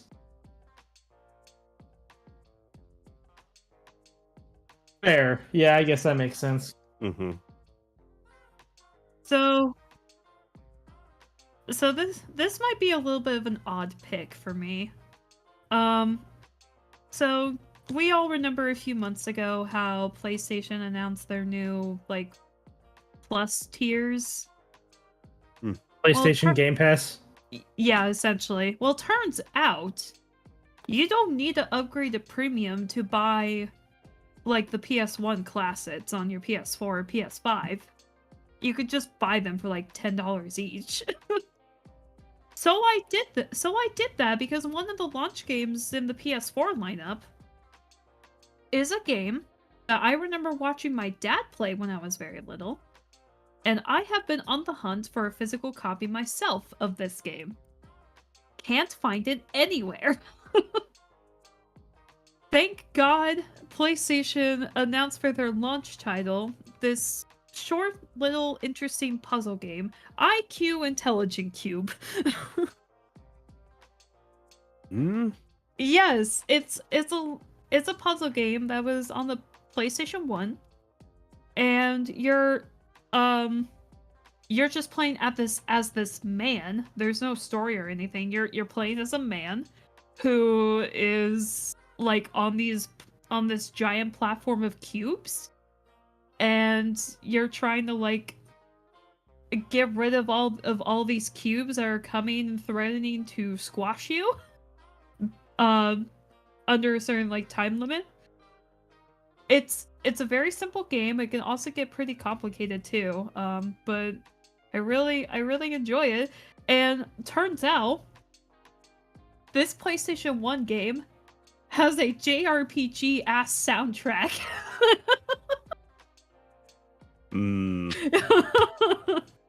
Yeah, let me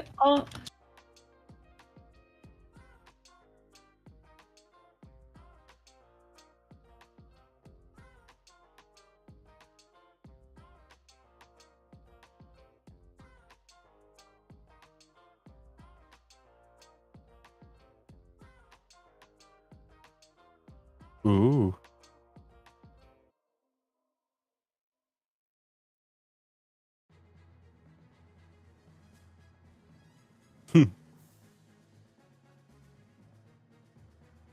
Hey. Yeah. Oh my god. I don't know if this is the game, but I love the back of the game that has a little description with it, where it just tells you it's like a 3D twister. Puts your strategic thinking skills and reflexes the ultimate test. It just tells you how to play and all that. And then at the bottom it says you'll need a quick mind and even quicker thumbs. If you fail, you die. No pressure. And it just kind of ends there. Yep. That's the game. That's the game. I love that. Yeah, I'll quickly send a picture of the bots art from the original game. But yeah, it's only $10 on the PlayStation Store if you're interested. I don't think so. I think you could just straight up buy it because that's what it let me do. But yeah, that's the bots art, and I will send this particular track for you guys to listen to after this stream. But it's this track in particular. It was like, what is this soundtrack? Why am I playing a puzzle game with a JRPG soundtrack?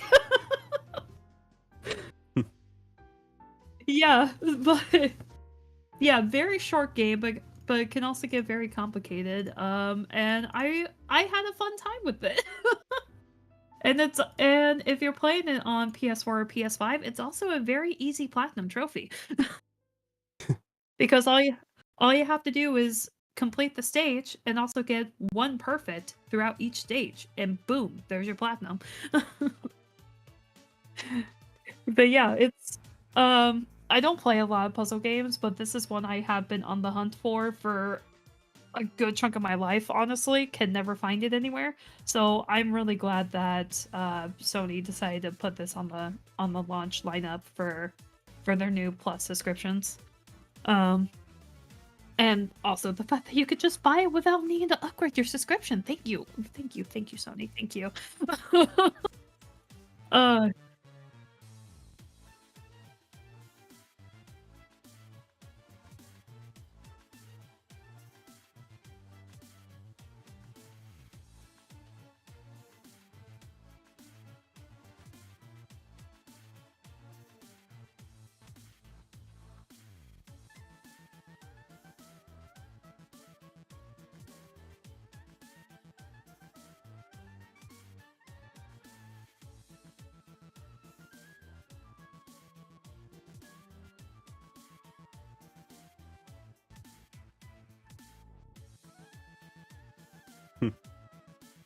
Oh my god. Keep spoilers to a minimum. I'm currently playing through it.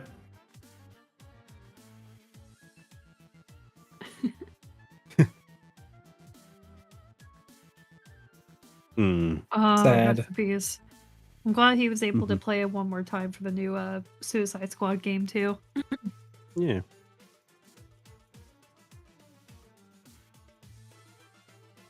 Oh, absolutely.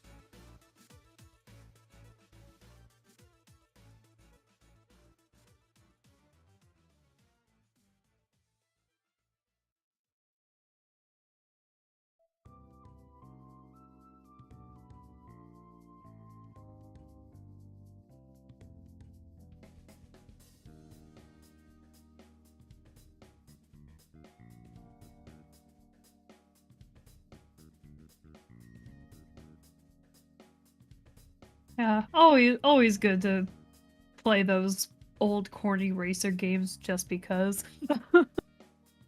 Is Zero Gravity also the one that was on the Kinect, or is that a different one? That was No. yeah, it's Free Riders. Okay. Yeah. Which there's not much good you can say about that one. Yeah, I haven't heard great things about that one. The theme is, I think the theme song's not bad.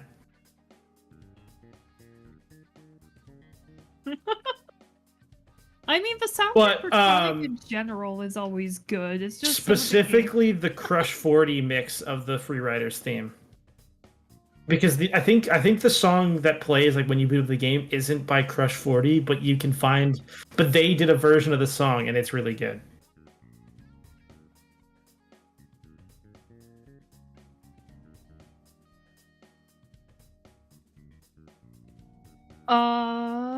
I mean, I can.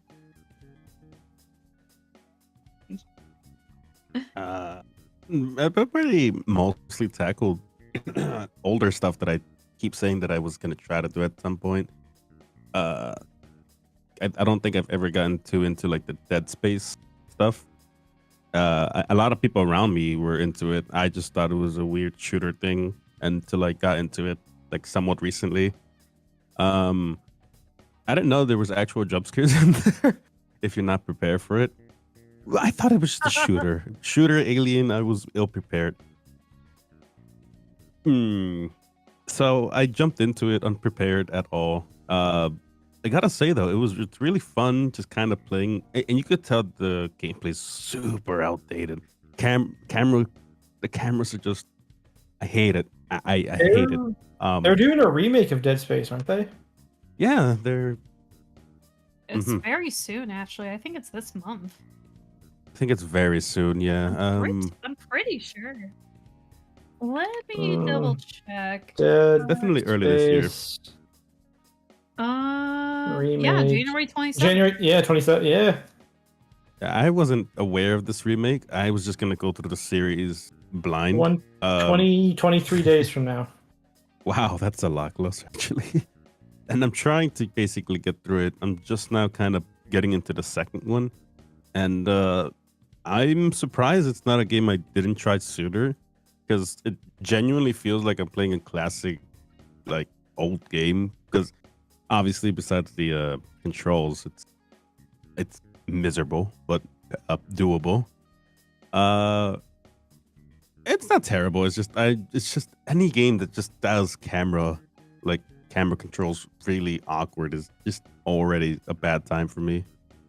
Especially if it's like the focus constantly, where it like auto locks back to the middle of the screen.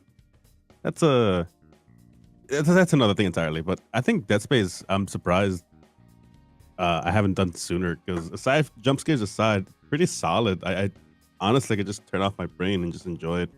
Like, it's a really fun game that I should have kept being told to play. I didn't, and I'm kind of glad, because it's kind of funny just getting randomly scared for no reason. See, again, I didn't know, but there's that one. I wanted to play all Dark Souls-esque games, so one I flew over my radar is Code Vein, and that is very anime Dark Souls. I've it's kind of interesting. I love the character customization. Everyone just goes absolute crazy. There's already like a bunch of Genshin characters people make, anime characters, etc., because it's literally Dark Souls anime. I made my character, I tried to make it into Velvet from Berseria. Oddly enough, looks pretty clean, but you know, I'm not great at customization. Game's pretty solid, honestly, and it's like a cooperative thing you can easily do, because Dark Souls games, they really don't know how to do it properly without frustrating you and your friend. But yeah, this one's really solid. I honestly surprised that it didn't get as much appreciation. I mean, it did pretty good. It's just that I guess it kind of got a little overlooked. Oddly saying that, despite it doing fun, I guess just people didn't expect it to be like a game that would be worth trying out. A lot of cool things from it. I enjoy, especially just walking over every trap that they lay in the game, because they love putting pitfalls that you could just accidentally fall down everywhere you go, every corner. I love that. Me and my friend had a blast just constantly getting angry at that. But that's been really fun. I think that's a good challenge for sure if people want to try. It gets a difficulty curve. Is that how you say it? at like towards the kind of in the middle. Yeah, Spike, yeah. Towards the middle when you do a particular boss and you'll notice it and you're like, okay, game, what? And it does is it makes no explanation. They expect you to understand certain things because if you accidentally skip, because you can kind of it's pretty linear, but you can skip some things that if you mess up, and it's kind of story important, but I'm not gonna say you can just absolutely waste your time in one of the bosses. Game looks gorgeous for what it is. But yeah, I think it's pretty worth the time if you're remotely interested in like very hard. I hate saying this because it's a meme a lot of people say, but Dark Souls as games, you know, it definitely takes a lot and plays around with a bunch of different ideas. You get guns that shoot stuff. That's pretty neat, I suppose. But yeah, a lot of my backlog is just mostly recent-ish titles, so I'm pretty good there.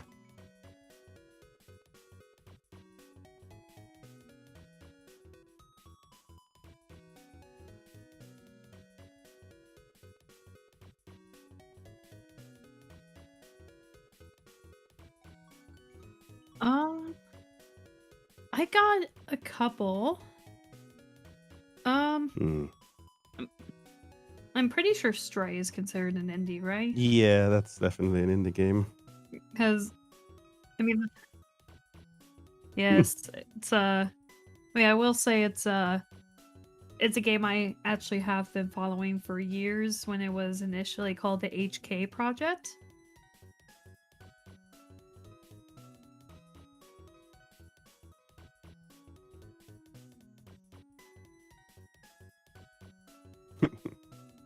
Something like that, yeah. And yeah, so I've been looking forward to Stray for a very long time now. And I'm so glad it finally came out this year. And I initially played it on PC, and my playtime is a little bit longer than most because I also have a very shameful bad habit of adding in a lot of pause time that's considered as playtime. But it was such a cute game, and it also gut-wrenched me at the end.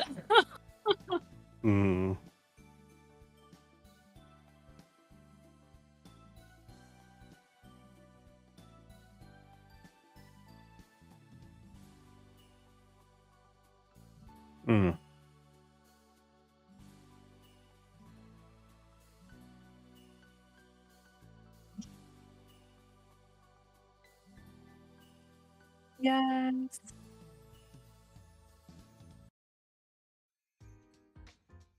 Dedicated meow button. I cannot tell you the amount of times I have spammed that meow button.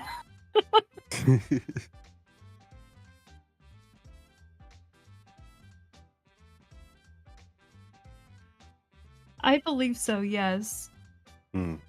I have 2 cats and I strongly disagree. Yeah,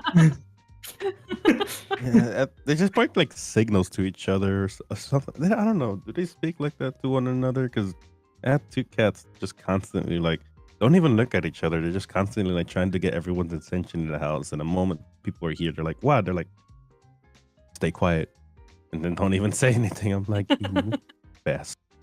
I mean, some cats are shy little guys, and some just want your attention all the time. And my roommate's cat is a little bit of both. But yeah, no, this was a game I have been following for years, and I've been looking forward to years. I'm so glad it finally came out and finally got to play it. And it was such a joy. I loved it so much. And yeah, same kind of echoing on what you said, Tara. Loved the world building and just like the art style and everything. And there were some parts in the soundtrack that I really enjoyed too. The other couple indies I played, one was just also knowing, if you know me, I don't play these games, so this one was a complete surprise for me to play. came out this year, Potion Permit. It's a Oh, little bit of a familiar.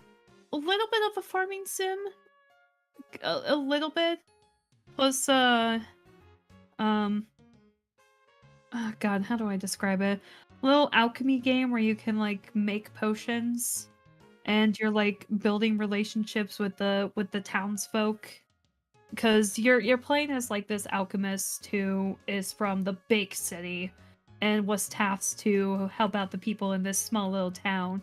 And the main premise of the game is you're essentially trying to gain the trust of the people in this small little town, because I guess there was a huge incident with someone else at that occupation, also from the same city that you come from. So they just immediately are sus of you and don't want like nothing to do with you. But yeah, I spent about 40 hours on the game before I saw the credits roll, and despite some of the bugs that happened on the Switch port, I had a really fun time with it. And I'm actually kind of considering looking into some other farming sims, like maybe Rune Factory. I also picked up Harvestella for me to play at some point. But yeah, it was a really fun time. And the third indie I played, the third and final indie I played, was a fun little short experience, being Beacon Pines. It's really hard for me to talk about this one because if I talk about it too much, we're going to the spoiler territory. This is one you kind of need to go into as blind as possible, but essentially it's a very, very narrative driven game with like different branches that all kind of connect to each other. And it's a very short experience, only 5-6 hours total. And it was a nice cozy game that at the same time also made me go, what the fuck? And that's all I'm gonna say about that. That's one of the last games I played for this year, and it was again, I can't really talk about it too much, but I had a very fun time with that one too, and I definitely recommend it. Yes. Cozy game, but also at the same time makes you go, what? That sounds interesting now. Kind of it. Yeah, it's available on PC, Xbox, and Switch for like $20. Yeah, and I think tomorrow is the last day for a lot of the Steam stuff because there's a lot of indies that are really good on there at the moment on sale. So that's See. neat. Oh yes, it is on sale. It's $5 off. Ooh. Uh.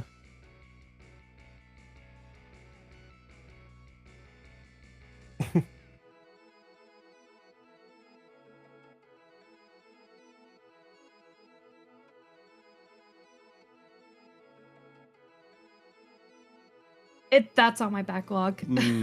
I've seen my friend play it when when they stream it on their Discord and just see them complete. Well, I mean, you could probably explain it better, but I have absolutely so many questions when I see that game because from what I can understand, it's very driven from action that you take, and a lot of things are very, very spread out if you do specific things. And from what I've seen, it looks actually really interesting.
Mm-hmm.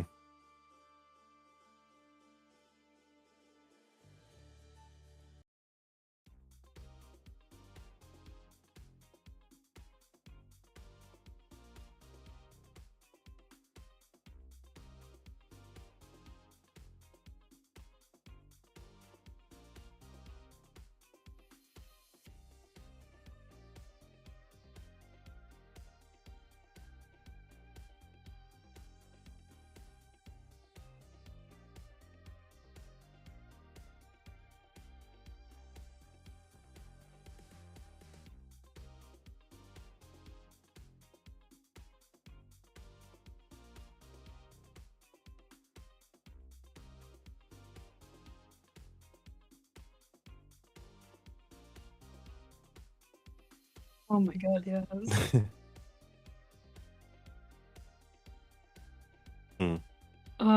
Yeah, that's Stanley Parable in general is a game that's been on my backlog for a very long time, I've heard.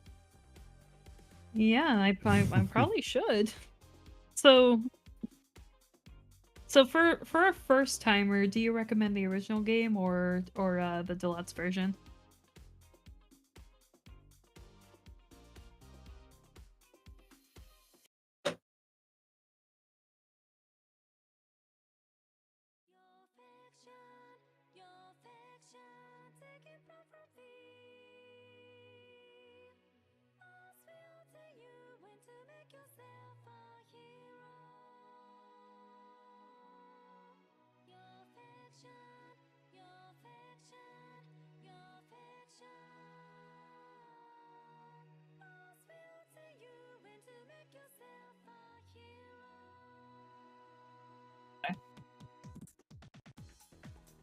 Neat.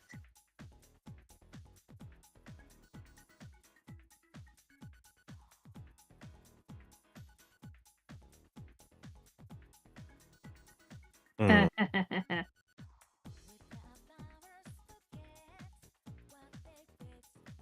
Yeah, no, I get it. Uh, Sweet. Yeah, I think I'll have to add that to potential goals for 2023 because Stanley Parable's another game I've heard like nothing but awesome things about, and I'm like, yeah, I'm definitely gonna play that, and I just haven't. It's definitely not a game you could watch someone play. I will say. Hmm. Fair.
No, completely valid, man. Fine. Yeah.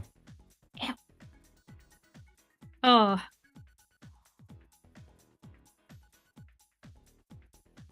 Not many on my end. I think the two that it stuck out to me though was Tunic. If you guys are familiar with it, oh, that ended up being a lot more fun than I thought it initially was. I mean, it kind of seemed, and I think the the first takes people were like looking at, and I thought the comparison was interesting. Was like the original Zelda, where it starts you off. I don't know if anyone played it, where you basically just wake up, you start off and exactly where you are basically left off, and you're slowly progressing through these like sections where you pick up like a stick and some other things here and there, and it just naturally kind of progresses. The combat's well, it's different for some people that told me, but I think it's quite an interesting game, and it's really pretty. Like its art design's really like cool. I like how it looks for like the indie. It basically is. I don't want to call it like the combat's too like complicated. It's very simple, blocking, dodging, all the basics when it comes to like um any indie. But I don't know. Honestly, that game went way over. I guess what I initially thought was just going to be a simple like adventurous thing. I don't really know if I can put it justice, but it was really fun to play as. It definitely how do I put it? I don't want to call it a Dark Soulsy like fighting combat style, because it really has a lot that it leans on, and it borrows from like classic games into just the traditional your rolling button dodging powers here or equipment and such. I don't know. I really enjoy that game. It kind of, how do I put it? It was a pleasant choice, to be honest. I'm surprised that not a lot of people really talked with. Um, it was really solid, and that one as well as Sifu. I think I'm pronouncing it right. It's that fighting game that I like the concept of it, where you're basically going through like, how do I explain it? It's like a very modern s day in China and such, where you're like this kid martial artist, and you're basically trying to get revenge and such. I think people already get the gist of it already. But I love this idea where like every time you die, it's like your character slowly ages, and it's a weird concept, but it just looks. It's very interesting when your character just kind of gets up and then just like 10 times older, old man. And honestly, it plays so well. I love the fighting. It's very cinematically taken care to. It's like all the shots, all the punches. It's so fucking, it's a, beat 'em up sort of game. It's really fun. And it adds on that the modding community just ran with that game as well and just made it go even.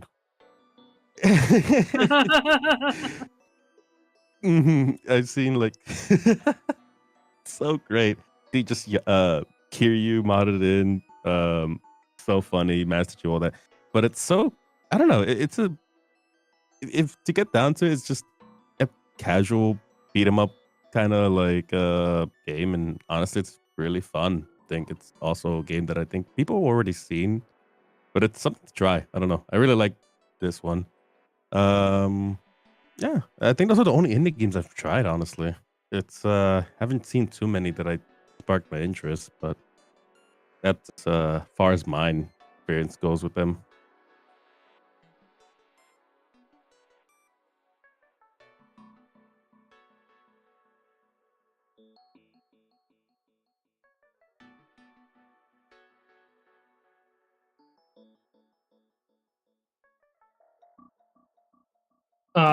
Real quick, I just kind of got to interject something. I've been quiet for like 10 minutes because I got a call from my brother. Some family stuff has come up. So unfortunately, I'm gonna have to bow out and go help. yeah, of course. But one thing I want to add before I go is best game 2022, Dragon Ball: The Breakers. No, but but I have been enjoying it.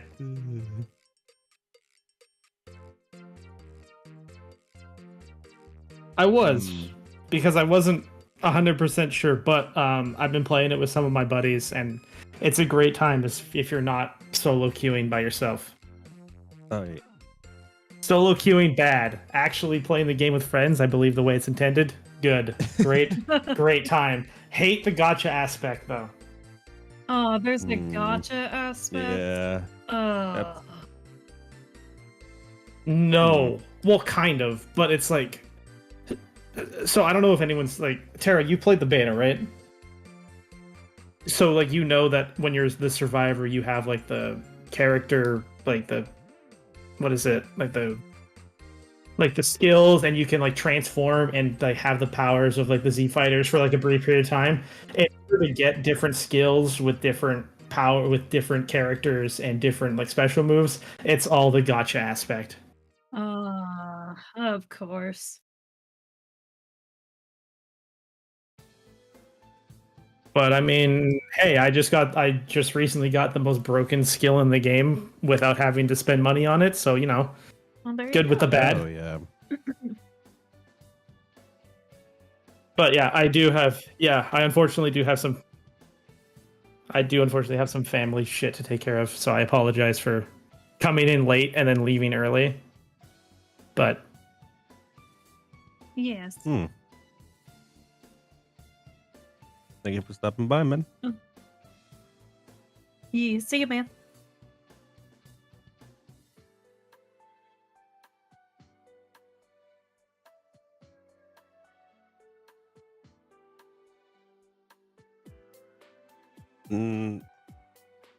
Okay, fine. But I will say, and I'm pretty sure people will agree, is the Vampire Survivors was surprisingly. It's so addictive. Don't play it if you don't expect to play it too much. It's a roguelike shoot 'em up. You get powers, you level up. Even even the HoloLive folks made their own with the VTubers having a big play in it and such. Dude, it's a good way to procrastinate. It's a so fun game. You slowly level up, you get more things here and there, and you just decimate things as you go. It's kind of builds into, if you've done like Hades, it does a similar like build into like abilities you get over time as you go through like this endless wave of enemies. I don't know. I can't really do it justice, but I've wasted way too much time on that game that I like to admit as well. Aside from like Elden Ring, of course, I think that one in particular, and I think it came close to winning some awards, if I'm not mistaken, or I think it even showed up in the Game Awards. Actually, it's I don't know. It's a very simple game that I think you just play for like 5-10 minutes. You'll know if you like it or not. Is the short and sweet of it, honestly. If you like roguelike games, it's definitely a game that'll just take up your time. There are like, honestly, the only one I can think of playing is like that. There were other ones, but I haven't really gotten around to finishing most of them, honestly.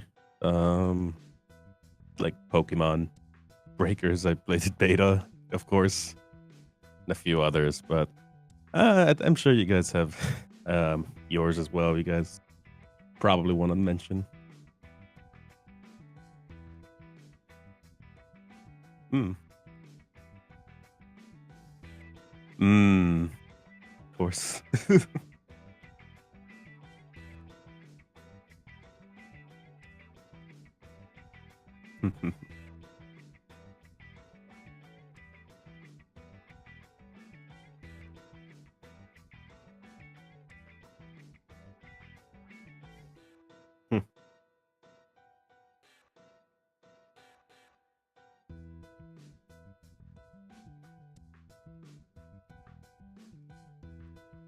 Mm.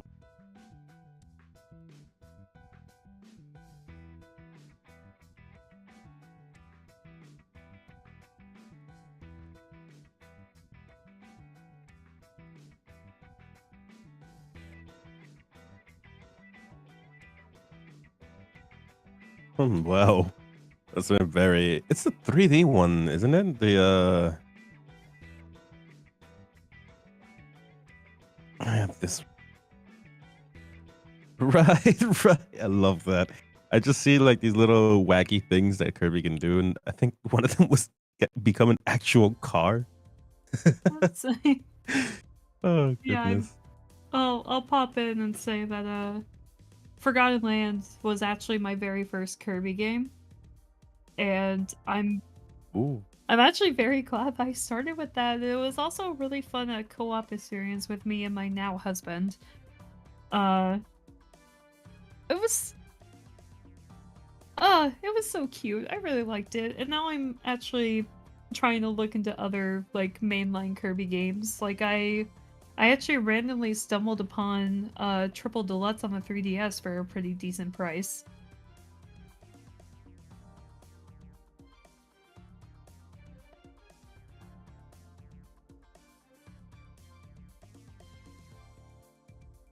Yeah. I mean, I know there's like the NES and SNES stuff on NSO to eventually play as well, but I don't know. I think I kind of want to dive more into more of the modern stuff first, but I know it's no, I'm glad the Forgotten Land turned out to be my first Kirby game. Because I had a lot of fun time with it, and um that final boss is now on my list of coolest boss fights ever.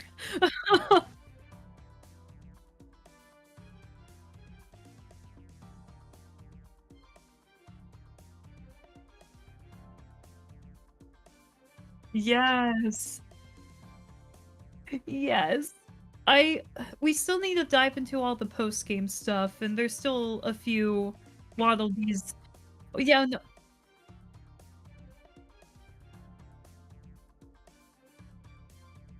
well, we've done some of the arena, but not all of it.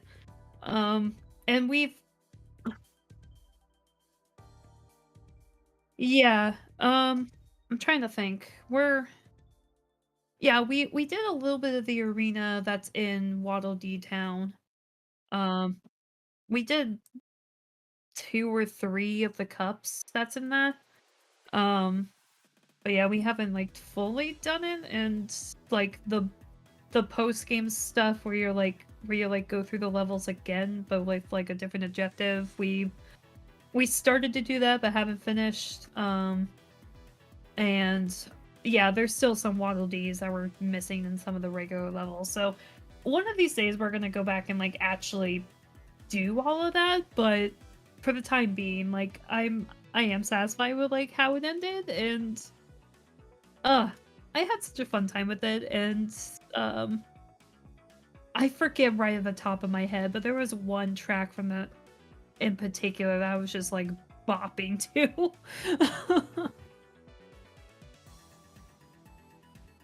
Oh yes, I am starting to learn that.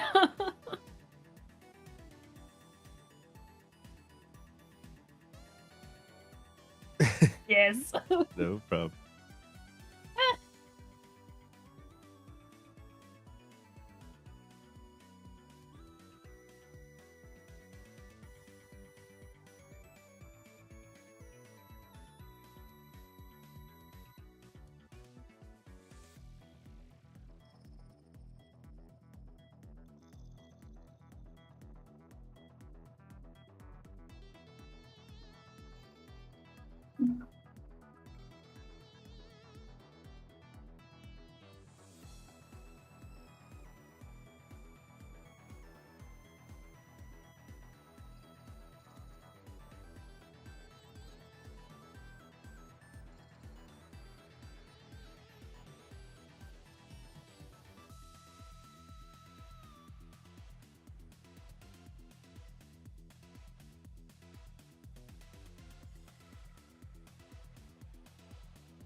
Hmm.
Heck Mm. yeah. I mean, glad to hear that Sonic finally has like a really good game after all these years.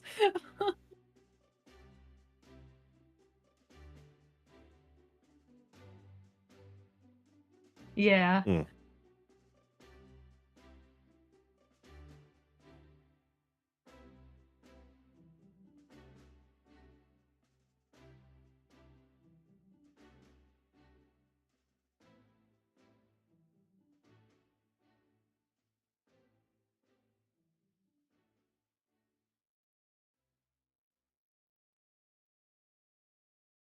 Yes. Mhm.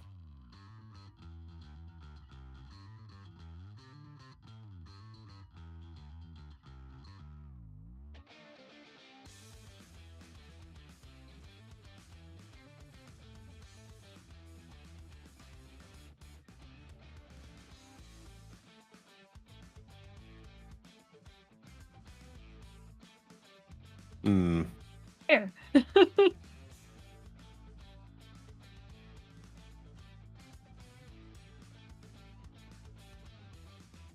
Oh. Mm. I'll let you go first, Jacer, because I have a couple that I'm gonna be talking about that I might go on might end up on a little tangent with as well. No, that's fine. I've tried catching up to a lot of like recent titles. I definitely enjoyed a lot. Uh, I mean, with its problems that it has, understandably so, I think I still enjoy playing Pokemon Arceus and people's complaints. Well, Pokemon series in general. I think it did a lot.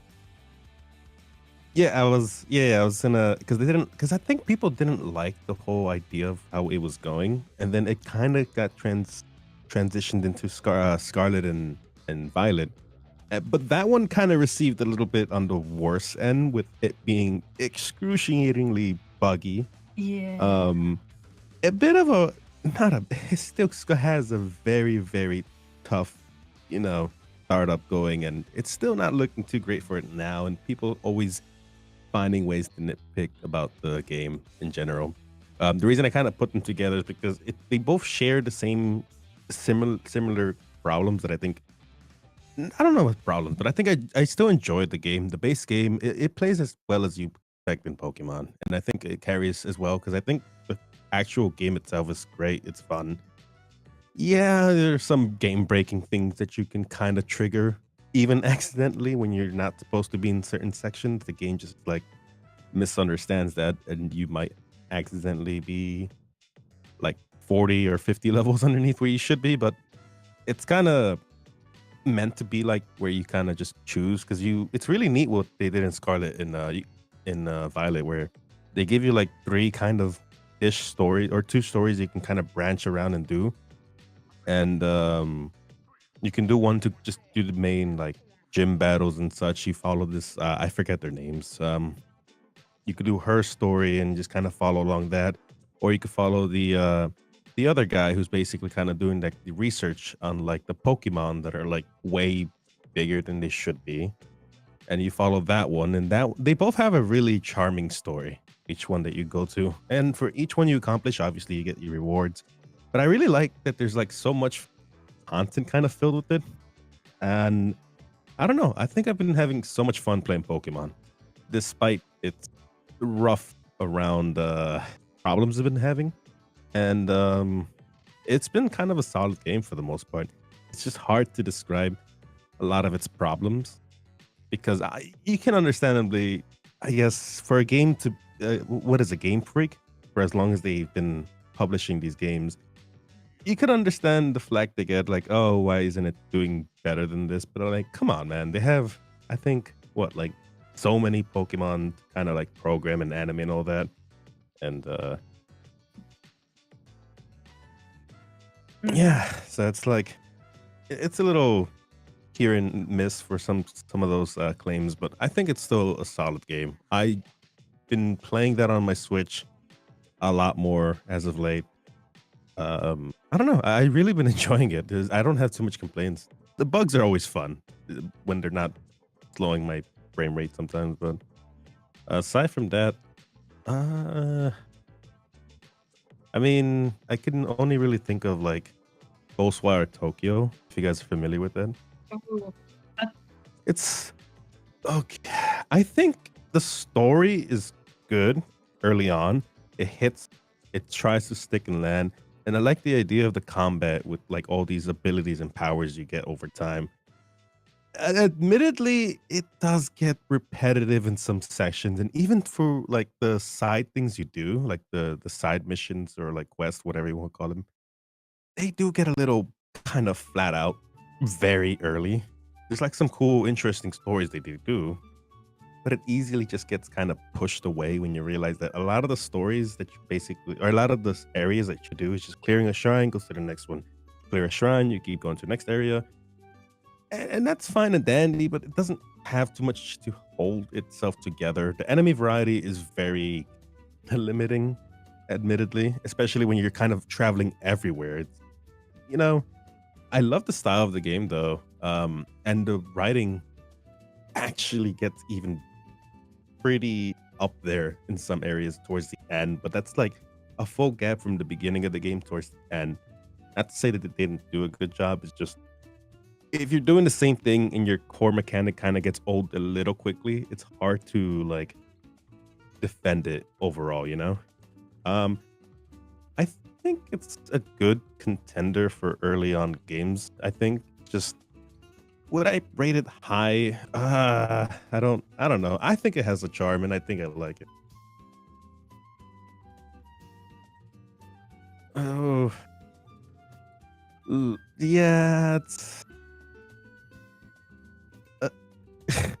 like a 7, 6, maybe. I don't want to be harsh on it. I actually enjoyed playing through it. It's just it doesn't hold itself too well, unfortunately. aside from gameplay being pretty fun, story's not terrible. I genuinely think it's good.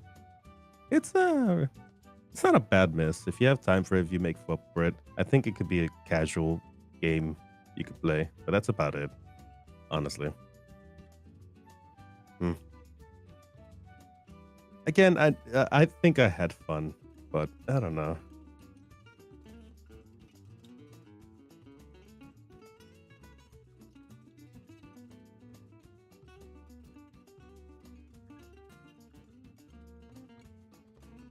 Yeah, I think it wraps up pretty nicely though. Like I was more into it for the story because I like when you could play around and have fun. Like, oh, the story wants you to focus this, so he's obviously driven to do X, X, and then that, and then you're like, yeah, but then this whole thing kind of just like whatever. The cool guy comes in, it's like, oh, okay, now it's awesome. But yeah, I stuck around for towards the end. Again, I don't know. I think one of my friends is interested either way because the way it starts off, I think it's spoiled. Maybe I won't say it, but I don't know. Again, it's if you have time, if you have like nothing, I think it's pretty okay to check out. Just really, it'll get pretty repetitive pretty early on. Unfortunately, that's about it. Honestly. Mm, Uh, um, so Jacer already kind of mentioned one of them being Arceus. Hmm.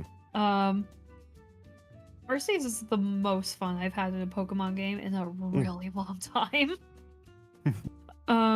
I'm holding off on Scarlet and Violet, just hoping for some general performance patches. But yeah, no, Arceus, they made a lot of changes that I really appreciated, like just the free stealth catching that you could just catch Pokemon without having to go into battle, for one.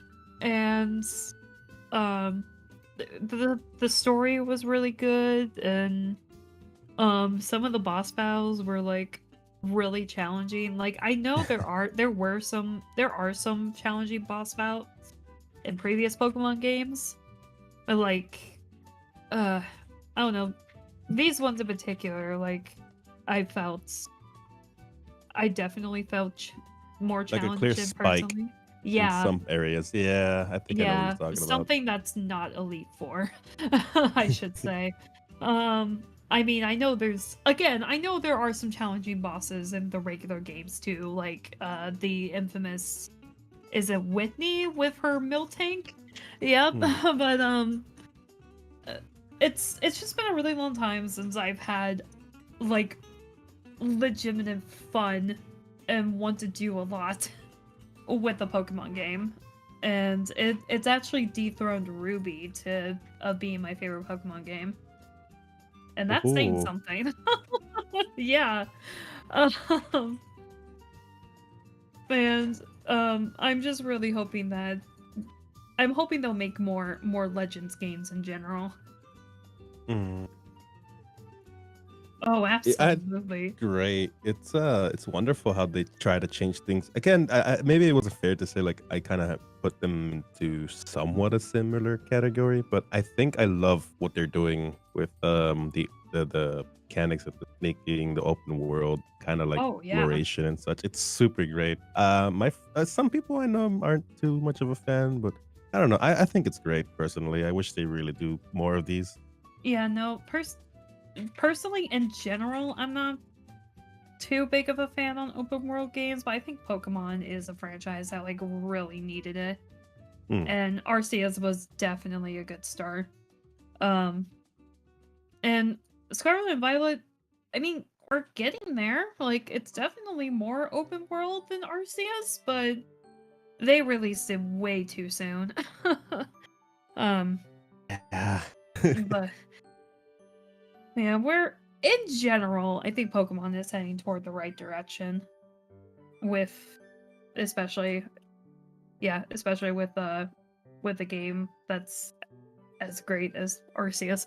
I'm probably praising it a little too much, but it was just so much fun. I had such a good time with it.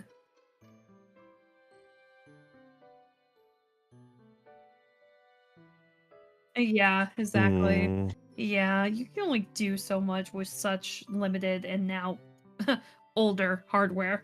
But Oh yeah. uh yeah, that's one favorite. Another one I briefly mentioned at the beginning of this stream, triangle strategy. Um yeah, it's Mm. tactics games is a genre I enjoy, but I'm not like good at them. Um but so it's kind of hard for me to find like a good tactic game that's I guess a bit more accessible, so to say.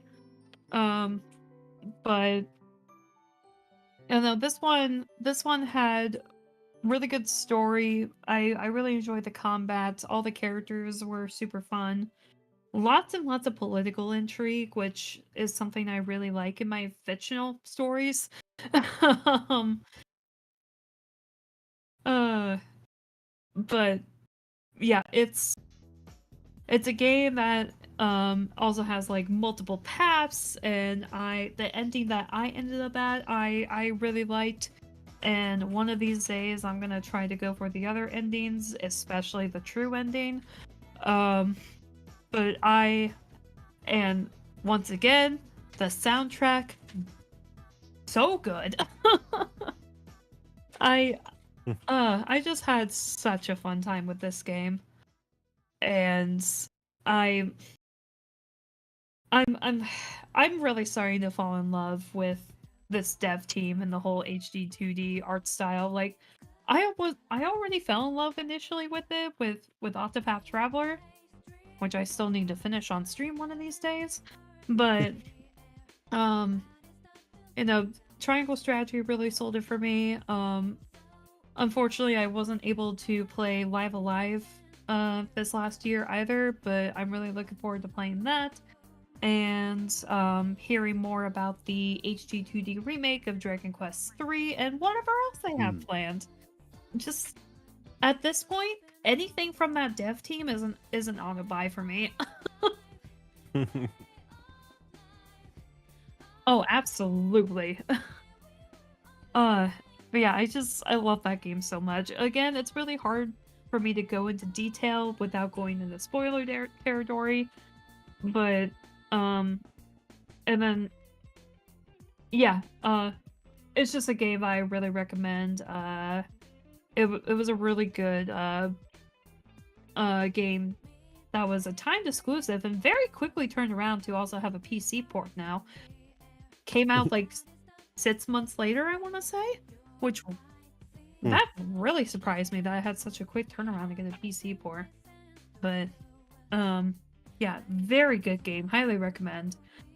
And then the last game I kind of want to talk about for this session, section. Oh my god. It's a game that once again goes to the trend of I really like this. I really like this thing. Everybody else did not. Of Digimon Survive. Oh.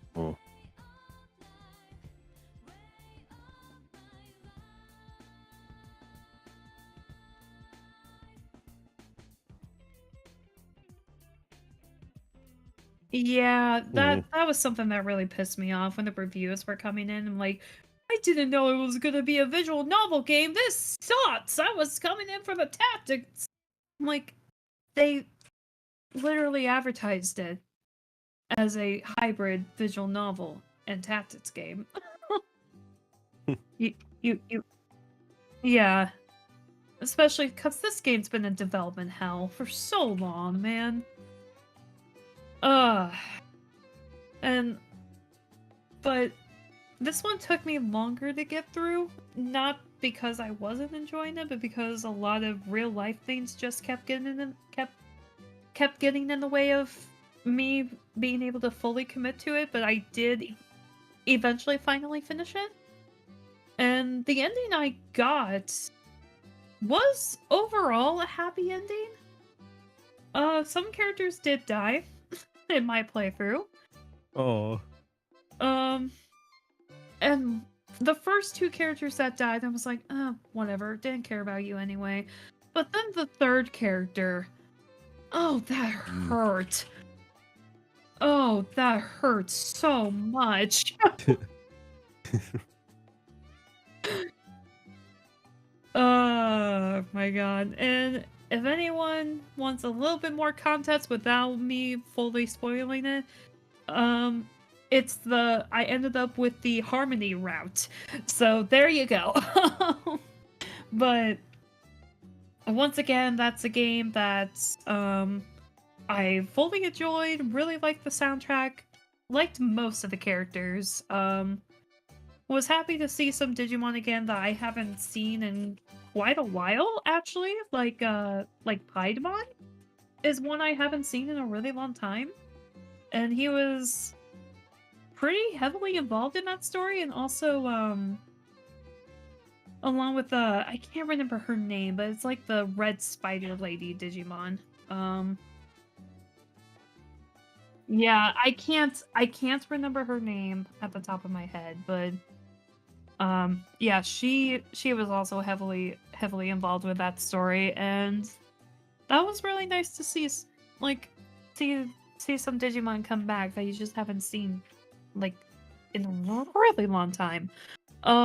And once again, soundtrack was really good. I'm just not gonna stop praising about various game soundtracks. It got to the point I actually ended up using some of the Digimon Survive soundtrack in various D&D sessions. Ooh. Yes. And one of these days I'm gonna do a new game plus run and try to go for the true ending of that game as well, because that game also has an affinity system, and turns out you need high enough affinity for everyone in order to get the true ending. And so yeah, it was a really good game overall, really pretty art style. Some of the localization was weird, I will say, but like there was some slang that didn't really need to be used, or I guess slang that me as well, maybe not dated, but it's like, do the youngins really say this nowadays? I don't know. Me saying this as an almost 30-year-old.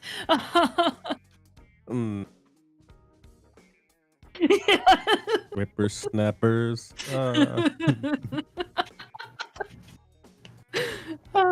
But yeah, I had a really good time with Digimon Survive, and I really wish that it had gotten better reviews. And it also turned out to be kind of a horror story, which I didn't expect, but it was also a really nice little touch. Yeah, it leans more on the Japanese, like, traditional folklore horror. Yeah. And yeah, I'm not a horror fan, but it was pretty good. It was pretty good.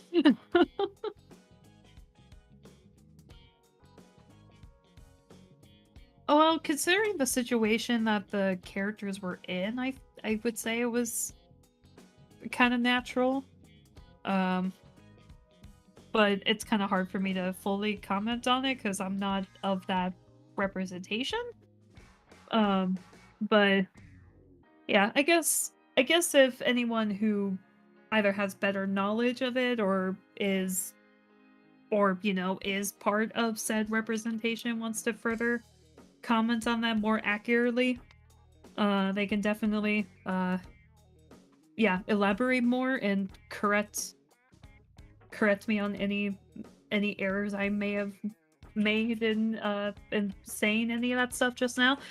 But yeah, overall, I had a really fun time with that game, and I just wish the game got better reviews and slightly better marketing. Also, it just kind of sucked that I released the same exact day as Xenoblade 3, so it automatically got overshadowed just from that alone.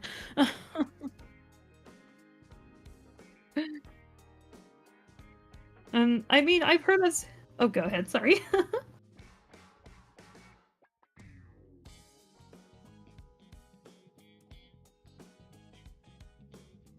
Oh, that's on my backlog too.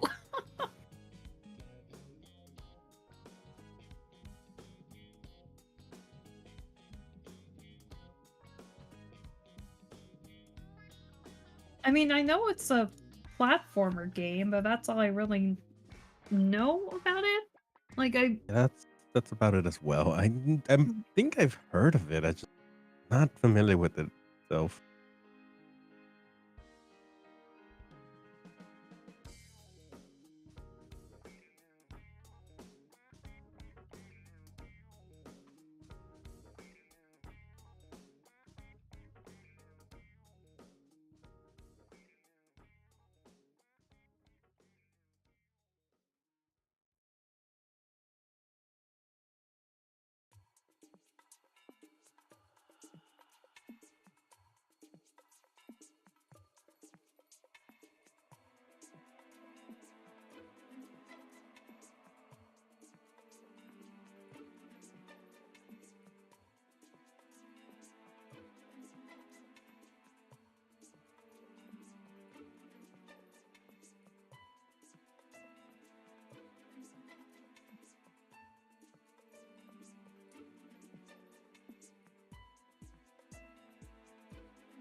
Hmm.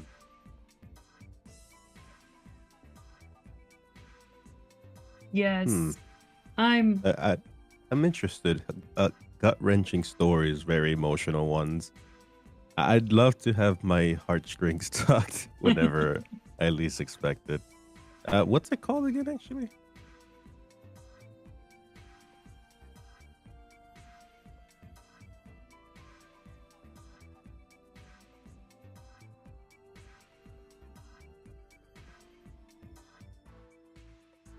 say I thought it was on pretty much everything. Yeah, I was able to snag it on the PlayStation Store, so it's ready to go for me to play. I just need to play it.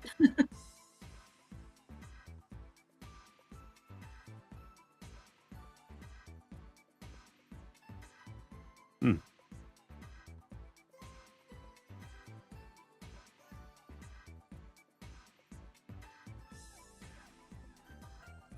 Right. Hmm. Hey. Yeah.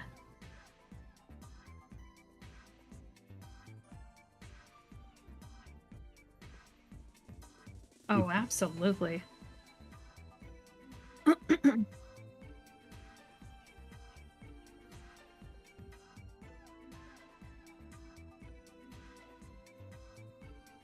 Oh boy.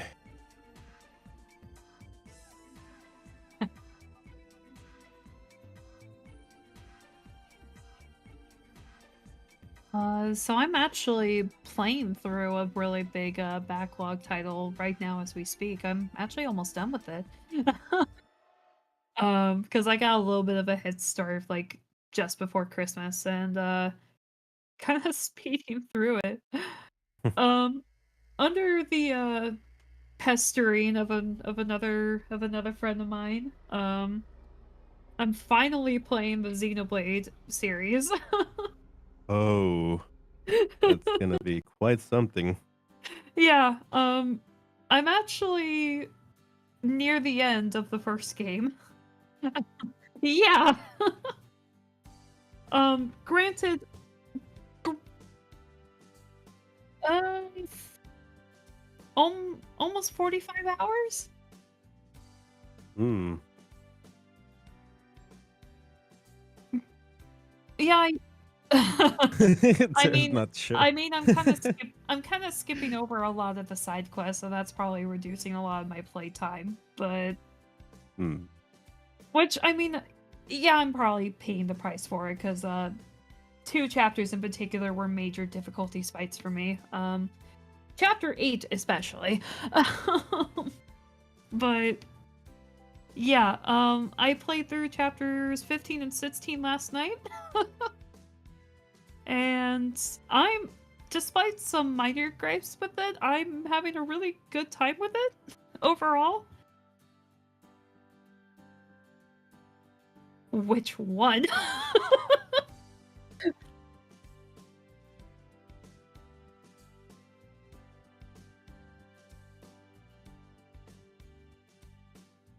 Yeah.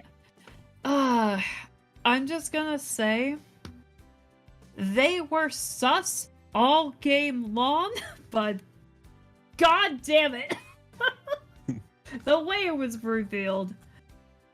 Fuck!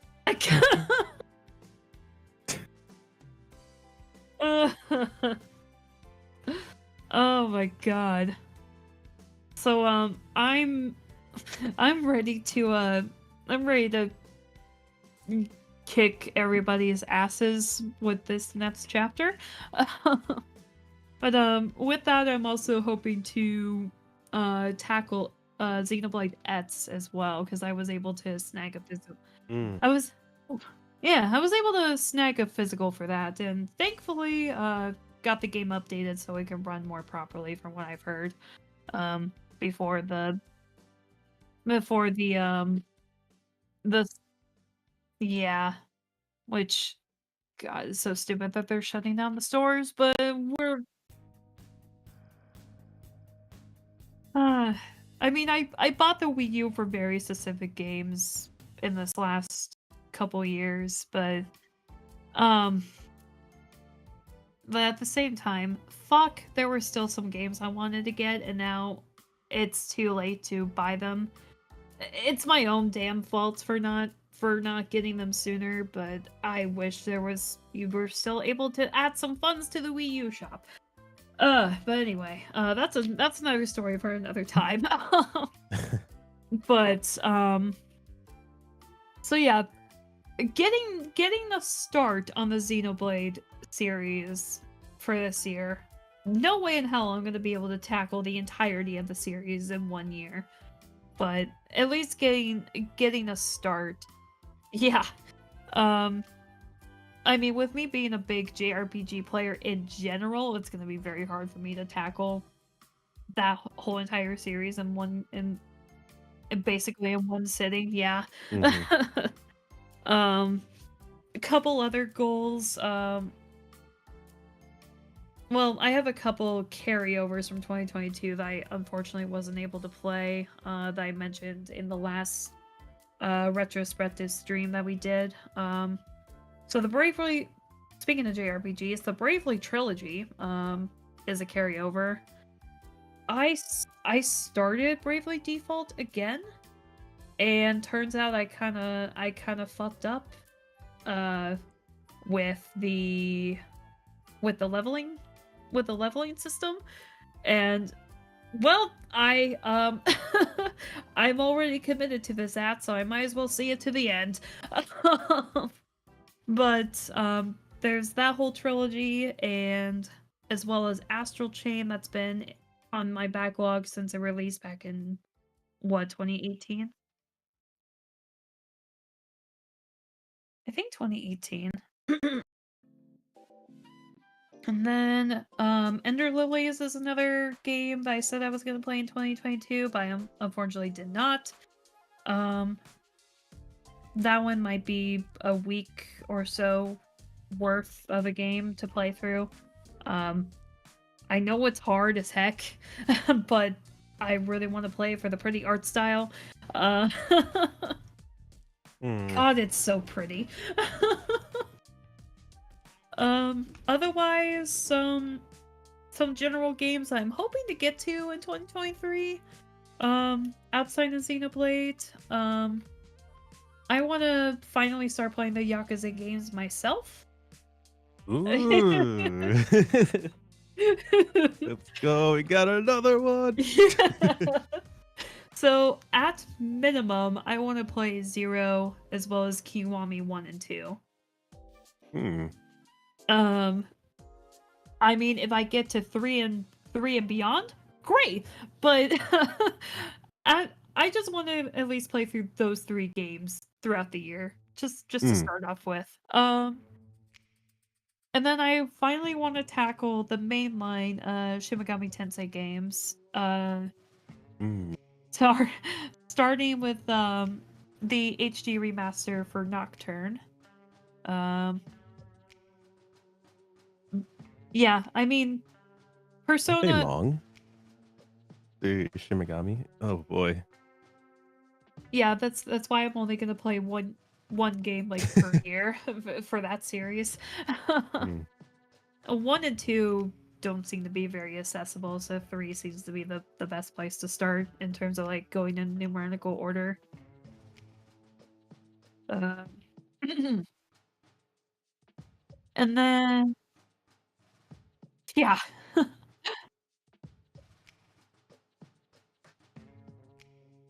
Oh yeah. I mean, if anything, it turns for SMT3 if it gets too hard for me. I mean, I could just buy the lower difficulty that you can get as DLC, or the easier difficulty, I guess, because I know they implemented that for the HD remaster. So I guess that is an option if necessary. And speaking of SMT and its spin-offs, Soul Hackers 1 and 2 is another one on my list. I know 2 didn't get the greatest reception, but again, I want to experience it for myself, to fully get fully get an opinion. Who knows? It might also end up on the list of I like, nobody else does. Who knows? Okami is another one that's been on my backlog for quite some time. It was such a good game. I've never gotten around either.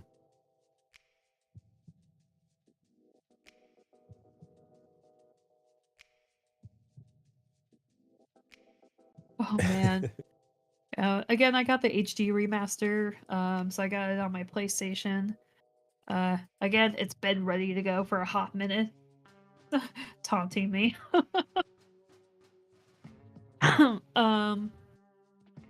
Another. So I only got 1, 2, 3. Okay, I just got like 5 more games to quickly list here. In terms of like general goals.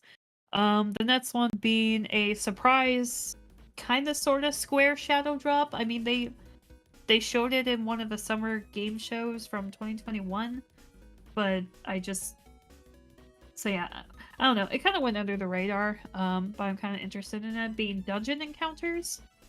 Don't know too much about it. I just know that, I mean, the combat system seems pretty simple, and I mean, you're going through dungeons. I mean, I don't know the full story for it, but it seems interesting from the trailers I have seen. Another Square release, Final Fantasy III Pixel Remaster.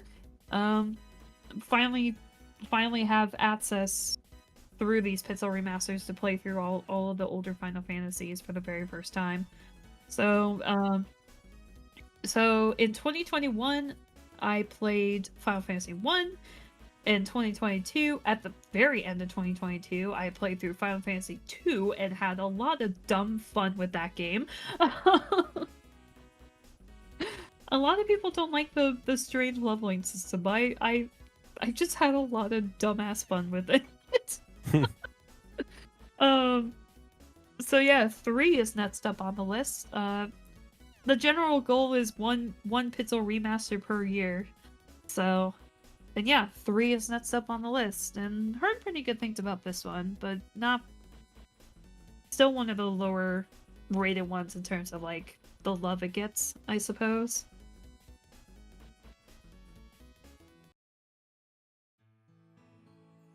Oh man. Yeah, I guess we'll just have to see. Have to see for myself. And then all throughout 2022, I was replaying as well as playing through playing through for the first time some of the older Assassin's Creed games. So I finished up my PS3 library of Assassin's Creed games. I kind of want to move on to more of the modern ones. So Unity, yeah, Unity and Syndicate are next up on the list because I'm playing these games. I'm playing the mainline games in release order. So the ones that are quote unquote bad, from what I hear, are next up on the list again. It's a mix with Unity, but yeah. I don't know about Syndicate. I stopped myself from there, but yeah, I don't know. Again, just see for myself, and plus, like, at the point that I got the games, they were dirt cheap. I think they were like $5 each by the time I finally got them. So wow. something like that.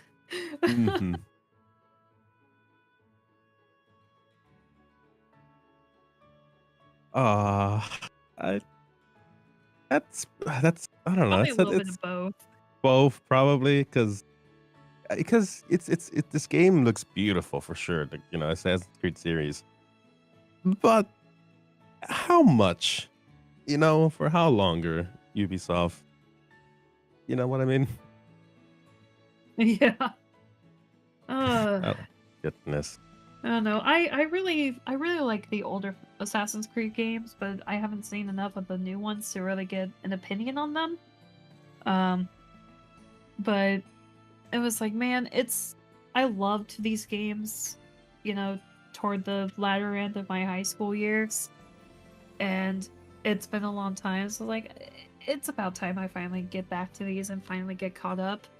So I'm slowly working my way through the main lines, and I'm gonna play a couple of the spin-offs here and there as well, but not all of them because there's a lot.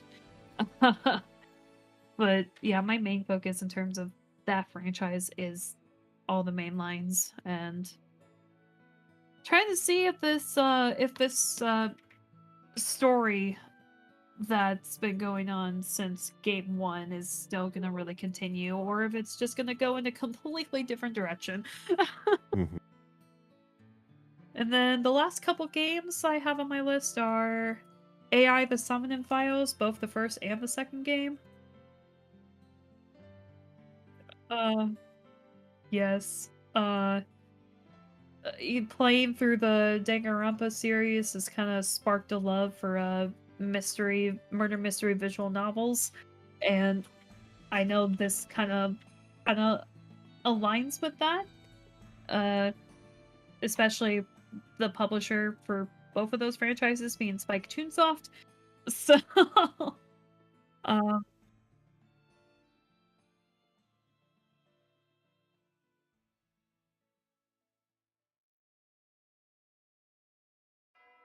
oh, that's awesome. I really like that. It's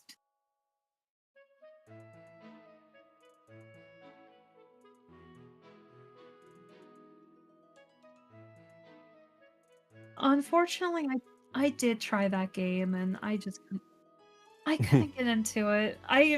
Granted, the ending I got also just wasn't great. I think Yeah. Yeah, yeah, and I think at the time I played it, I was looking for a puzzle game and not a visual novel, and I didn't fully realize it was a visual novel. Um, and I did try it again recently. I was like, okay, I really like visual novels more than I did before. I'm gonna give this a go again, and then it's like, yeah, I don't vibe with the puzzle solving for that game. I don't know what it is, but yeah. I tried. I tried. Hmm. uh, but I will say there, you know, I did really like one particular game in the 999, but uh yeah, I don't know how his story ends because I only got one ending and it was kind of a bad ending. So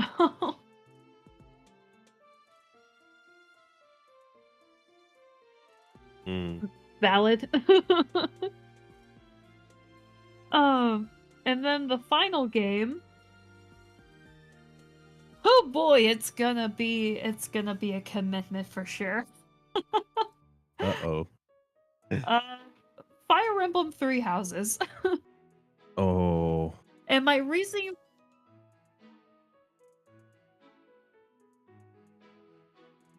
oh, that's funny.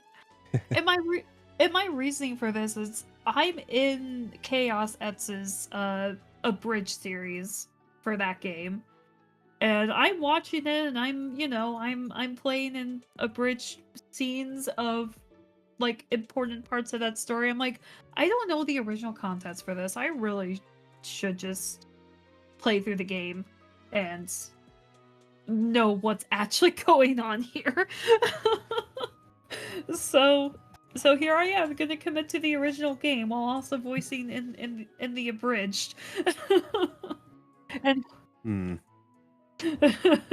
and hopefully get better context of what's going on.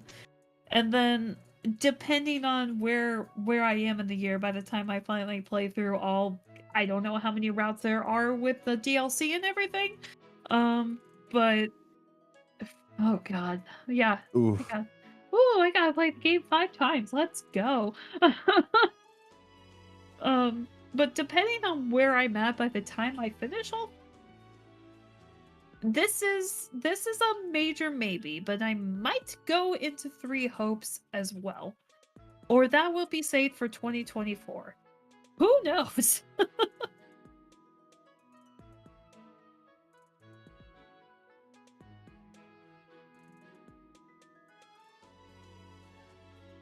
Oh boy. Well, this high priority. Well, definitely, like we've kind of mentioned, I do want to get into the Yakuza stuff. I'm very behind. Well, I wouldn't say behind. I'm tackling it at a pace that I think I'm enjoying, especially with the stuff that happens before. Um, because I've been hearing some other things of new releases that are coming from said studio.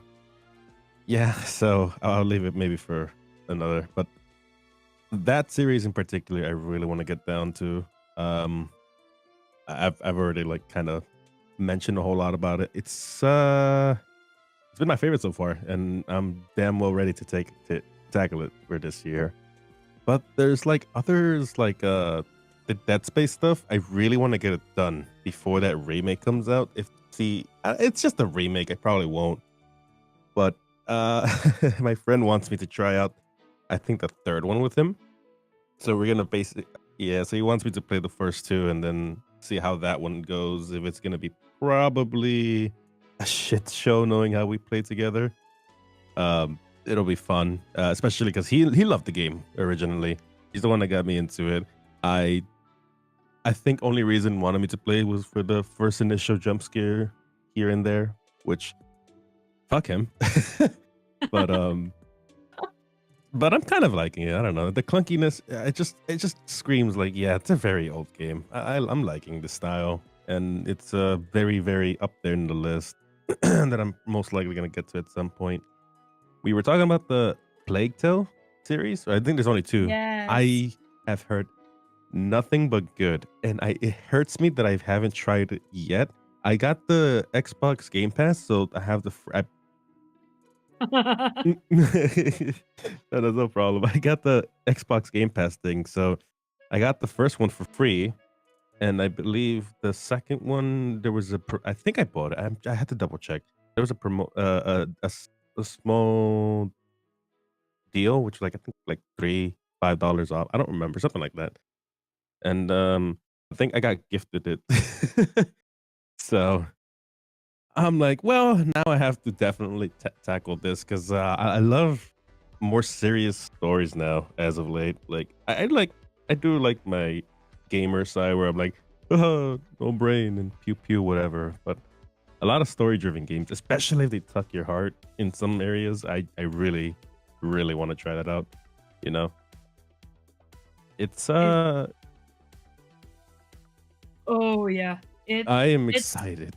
it starts tugging at your heartstrings at hour 1 in the tutorial section. Oh, okay.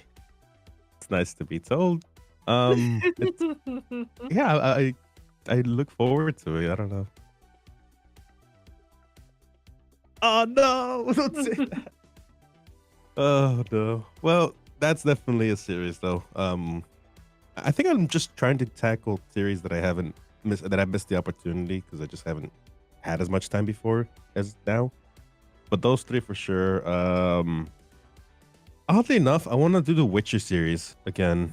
I played the third one, but I got stuck in a bug that soft locked me out of the game. I don't know how I find these bugs. I keep finding them, and they keep kind of making me stop playing. And I try to explain my situation to my friend, and apparently I'm the only idiot that accidentally kind of locked out a particular quest because I wasn't supposed to be in a certain section or something, and it's an early bug in the game, but it quickly got fizzled out. But the problem is when I tried loading it in, the thing is still gone, and then my progress is basically mostly gone. So I'm like, Ugh. well, there's my Witcher 3 experience. But looking back at it, I think maybe I should just tackle the whole series in general. I've heard it's pretty good. It gets a little clunky jumping from 2 to 3 though, with the open world being, or everything in general being different. So Yeah, I don't know. I played the third. It was cool. I don't know about the other ones so much. yeah, Witcher is a sorry, go ahead. No, no, no. Go ahead. That was basically it. Yeah, Witcher's a trilogy I've been kind of interested in myself. Steam actually had a sale a few years ago that was like the entire trilogy was on sale for cheap. So I was like, why not? And then of course after I bought them, it's like, oh, Witcher 1 and 2 are not even that great. It's like super clunky and stuff. I'm like, Yeah. but story continuity. Like I don't That's want to exactly it. I don't want to jump straight into 3 without knowing the context of 1 and 2. It's exactly my thought process. So I'm like, Yep. Yep, I also own the first novel, or well, more specifically the first short story hmm, book because the short stories is what comes first technically before the actual series. Um and then of course there's a whole Netflix show as well, which I keep putting yes. off because I want the original contents of the book and the games first before the show.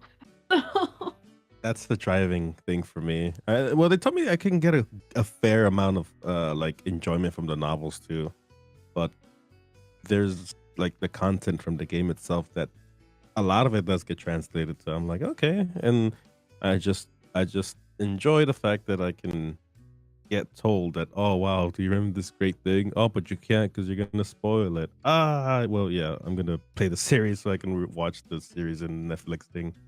It's I've heard good things of the series in general. I know it's a lot different going into the third one compared to the other two, but I think it's just it just takes a bit of time, which I'm sure I can probably do. It's just the problem is the game I think are also relatively long. So that'll be fun to explore all that. Oh yeah. So probably something on the side I'll end up figuring out doing, stream, yada yada yada. But series for sure, I think has been worth looking into, and I'm finally gonna do it. So, uh, Cult of the Lamb has been a game I heard. I just don't know anything about. I just know every streamer friend talks about it.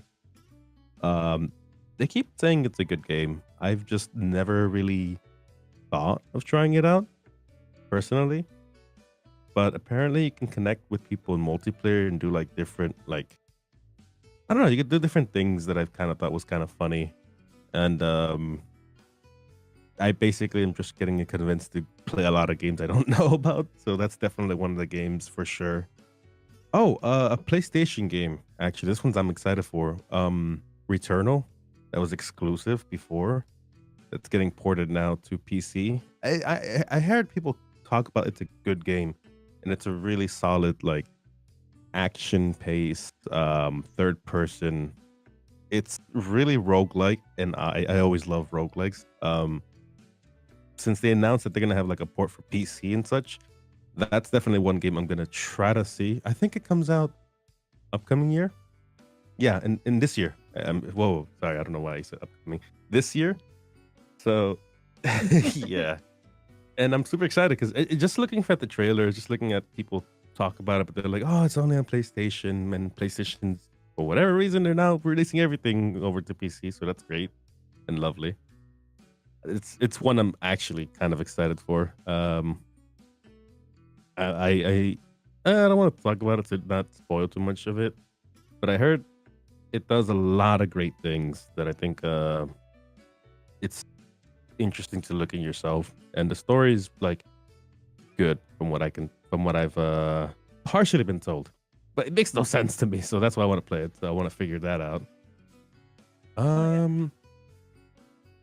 What else? I think I already mentioned the Plague Tale stuff, right? Yeah, I did. I'm trying to think of another series. I think I don't have too much. The Hitman stuff I've been constantly recommended. Even Dragon Rider says he thinks it's a fun series I should play. I saw him play once on stream. I don't know. It just caught me laughing off guard where he just had to sneak in to take out a target. He's like, oh, just a casual day at work, pulls out a gun, shoots, walks away. The alarm rings, and everyone's like, what happened? And he's just walking away with no problem. I'm like,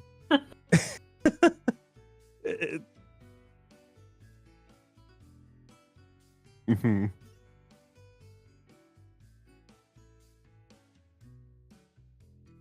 Right.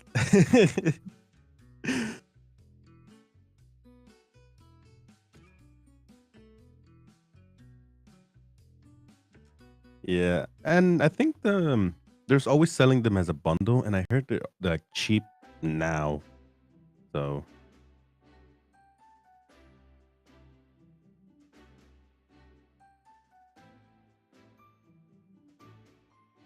ooh.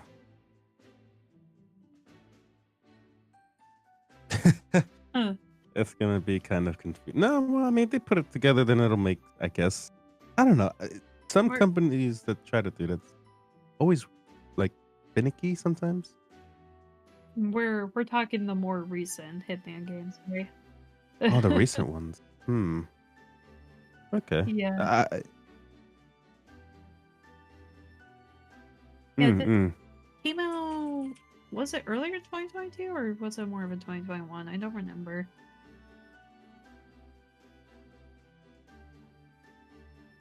Yeah, that sounds right. Oh, 2021. Damn. Yeah.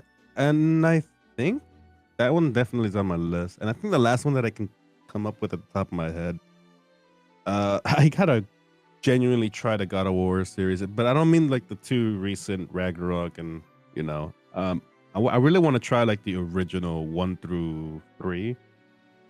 Yeah, I don't know. It's weird just going into a game I have no idea about, and everyone's just memeing about, oh, Kratos, this, that, but I don't know who the hell he is per se, except for like the memes and him, just obliterating everything. And going into like, or looking people explain the recent stuff, I'm like, it looks interesting and it looks beautiful, and I'm sure everything's like wonderfully done. It's just I need context to some stuff before I just do everything. I don't know. I don't like doing things if they're not so much in the order that they're supposed to before you jump into something. It just confuses the hell out of me. So I think it's a game I really want to try. Series in general.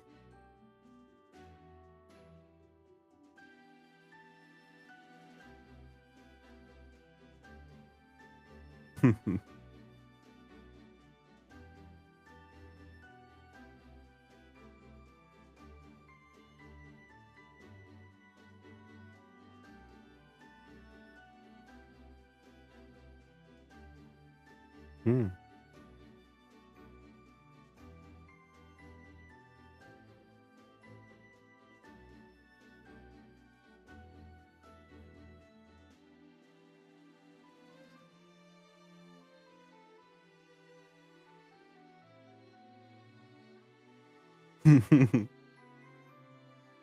Hmm.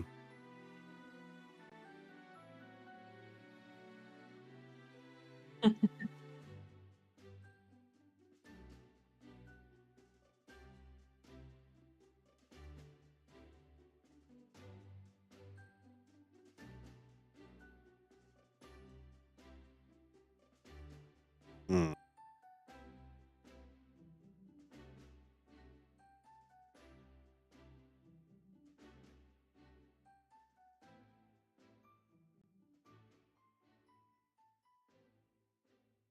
Ooh.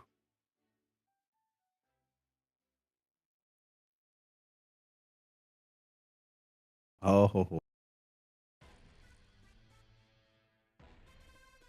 Oh. Yeah, keep me updated on that when you do.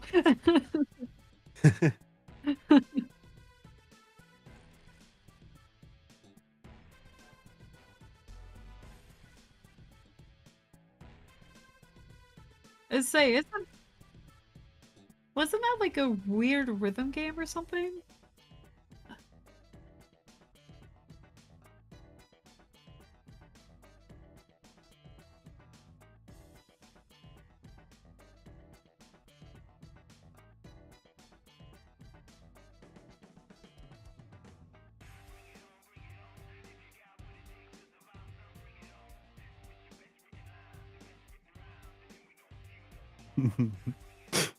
Interesting. Hmm.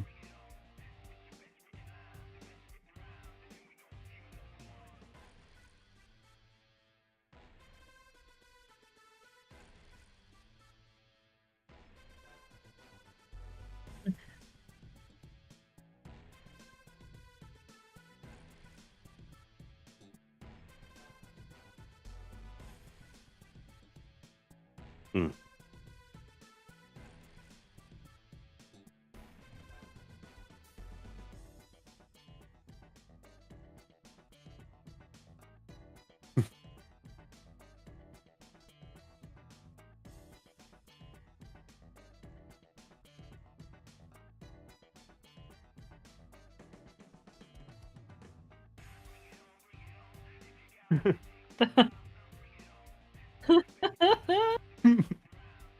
That's amazing.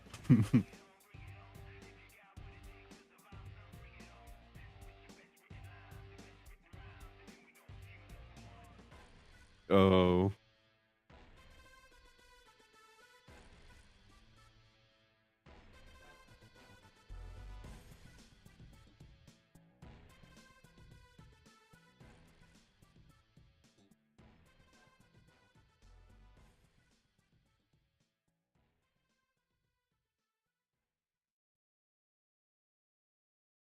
Hmm.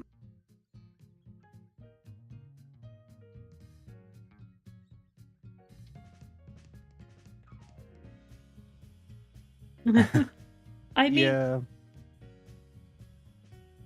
I mean, I think you're safe to just go ahead and play Crisis Core first, as it is a prequel to 7. Right.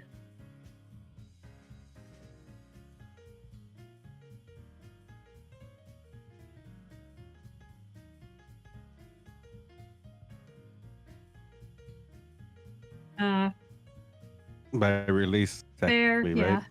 fair. I actually want to try the series out. Well, 7 in particular, and I mean like the OG.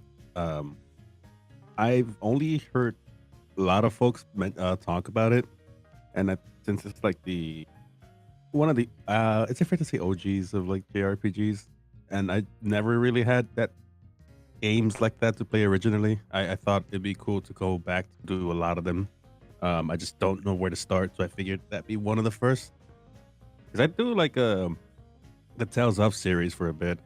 That was really fun, and there's like a few other stuff I've done as well. But I really want to. I've been considering on doing a lot of retro ones, so I think that's one is going to be in the future one actually. Now that you brought it up, that I want to try.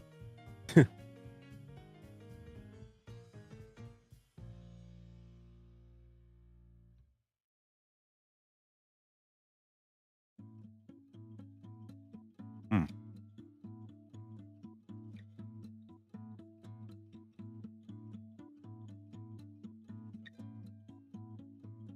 What?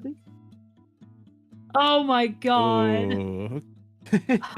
Oh boy.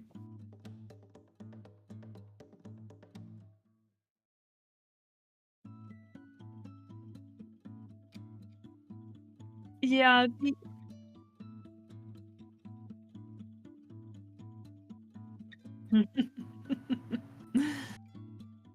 That was a game I used to own. I did, yeah. But yeah, I think that was one of the last Sonic games I attempted to play, and then I just haven't played Sonic in years. Last one. Oh. Yeah, I've been kind of thinking about getting Frontiers at some point. But yeah, we'll have to see. Ooh.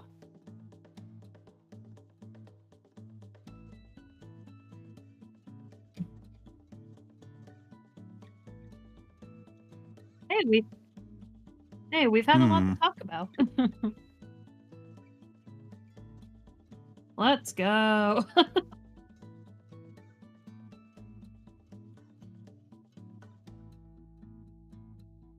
Oh boy.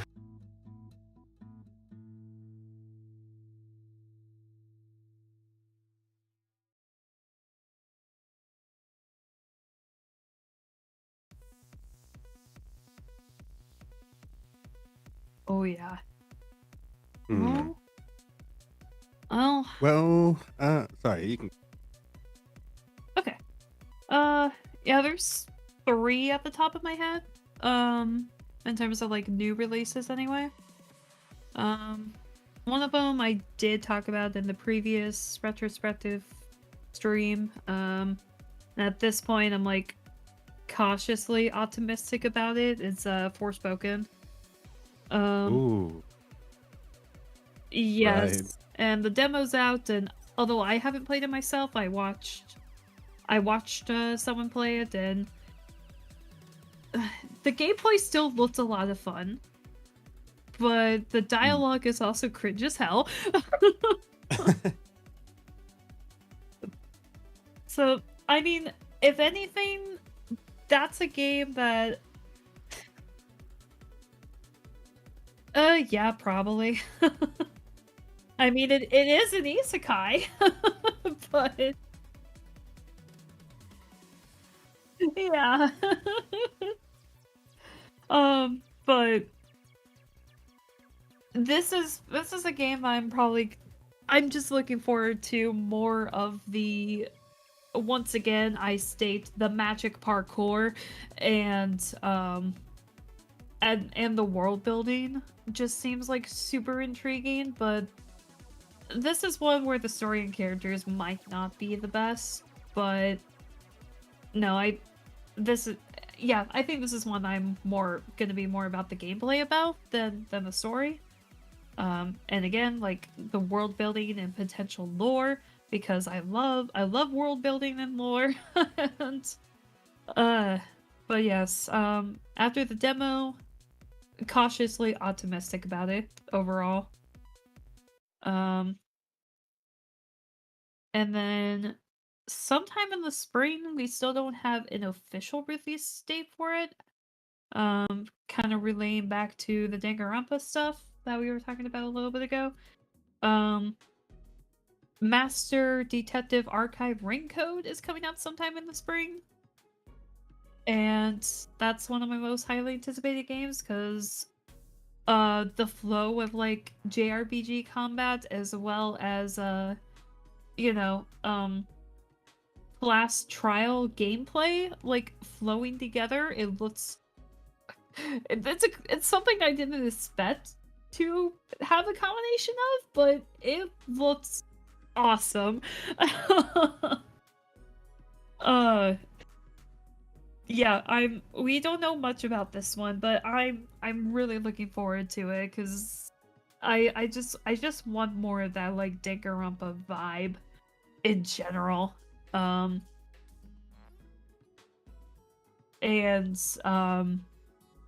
then the final game that finally has a release date. Once again, we talked about earlier in the stream, but just gotta bring it up again. Final Fantasy 16. We finally have a release date. It's coming out in June, and I am playing that day one, no questions asked. It's very likely that I might take the day, possibly the week off of work to play that. Who knows? We'll see. I'm, God, it looks so cool. I cannot wait to play this one. Ugh.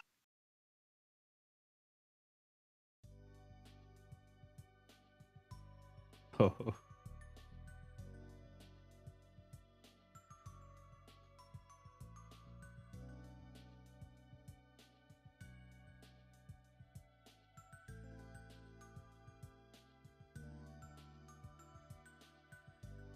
Oh!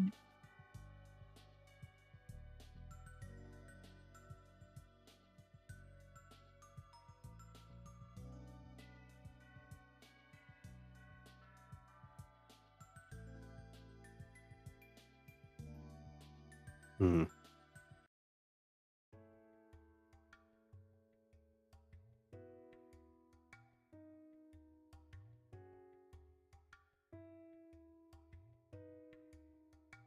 Hmm.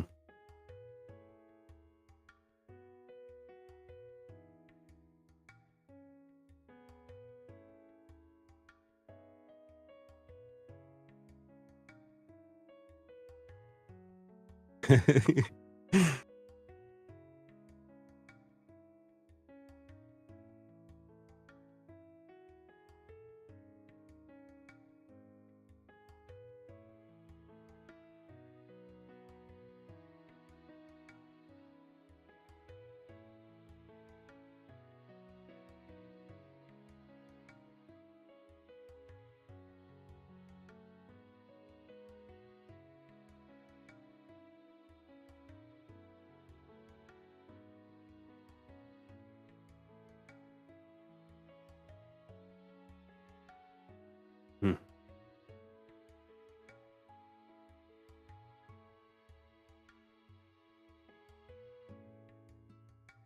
Oh my god. Oh, that's it.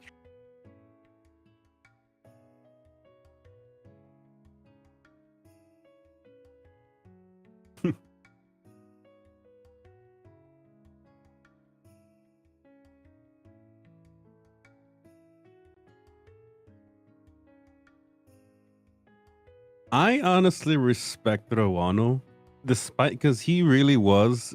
I mean, I don't want to say anything too out there, but the way he approached things, you knew he was a very smart man, and he was always coordinating things to the point where it's like, how do I explain it? I liked how he did things and the way he was talking to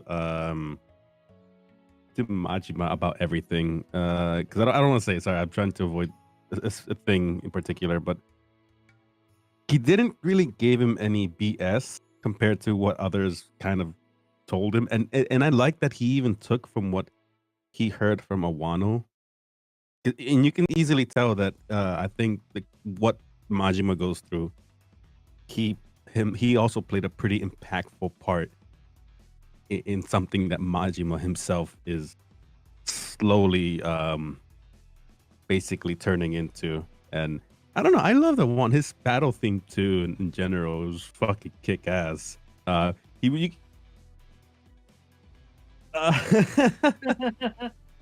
Oh, that's gonna be great. I love seeing his antics. At first, I thought I wasn't gonna like him, if I'm being honest, though. But I'm glad that. You know.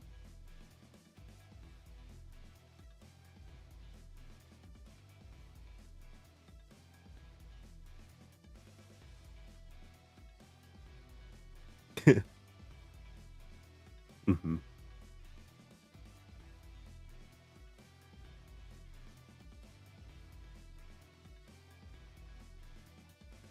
He's replacing voices, so he's definitely basically gonna be doing the parts that were there, but just hearing him, right?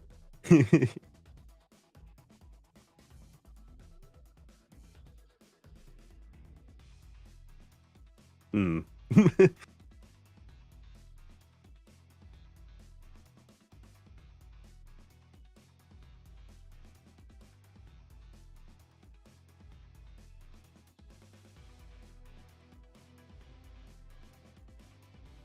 Mhm.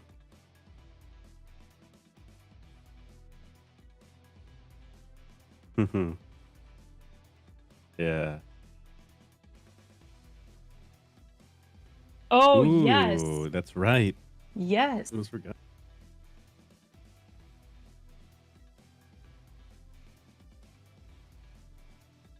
Hmm.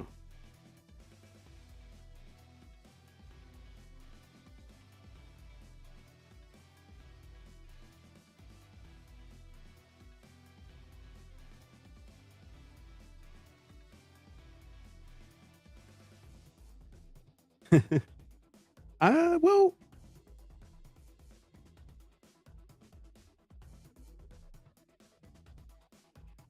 Yes. Those are very good games. they're great. They released bundles with Spider-Man though a few times, if I'm not mistaken. I mean, I don't want to say they will, but it should be hopefully. Yeah, it should be hopefully highly likely they will. I mean, I don't see why not. You know, it's a very good title. Oh yeah, Oh for yeah. sure.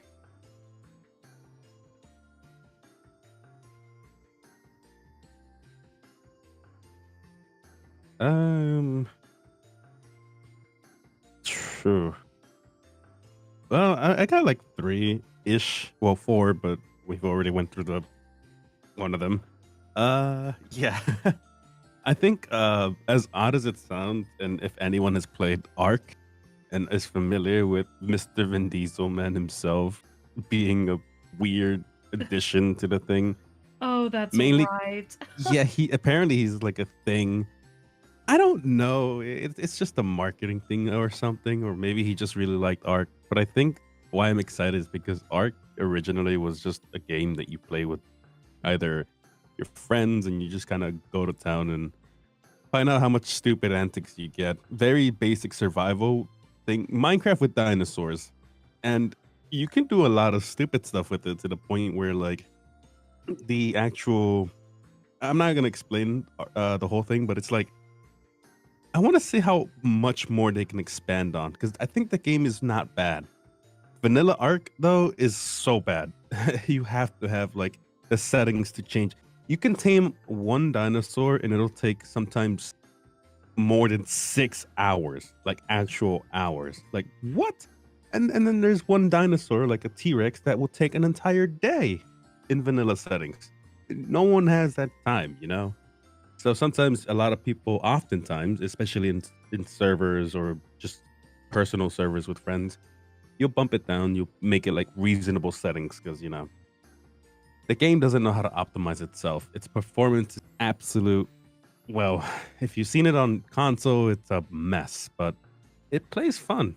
You can have a great time with friends, and I think it's. I'm interested to see how it goes because I know me and my buddies always enjoy playing it, and I always have good times playing Ark, despite the nightmares where you're building a little house hear the thumping loud, and then you just hear the sound of a giant T-Rex chasing you. I'm like, oh, and again, God fucking. Yeah, I'm excited for that one. Honestly, play with people. Baldur's Gate 3. If anyone's like familiar with like the Divinity game, Original Sins 2, or like that like D&D-esque turn-based game, it was like really fun to do, and you could play cooperatively with people. And these same people made a new game that's actually out now in early access, but I've heard a bunch of bugs on it, and I heard some mixed things here and there. And it's hard to say if I want to try it now when it's in early access, but apparently it's definitely going to be a release in the future. It says it's Yes. promised 2023. I really, really want to try this out. Yeah, Um, they actually announced a full release window during the Game Awards. Hell Um, yeah. I forget when exactly, but it was slated for this year for sure. And Yeah. oh, they're going to add a character in actual D&D lore who is very near and dear to my heart, and was like, oh, Oh, do I want to what get class would do I, that be? do I want to get the full game for this one duo of characters being mixed in poo? It it sounds Oh, fun though. Like the classes that they have, all the stuff they like. You can actually build your character somewhat really well, depending on how you approach it.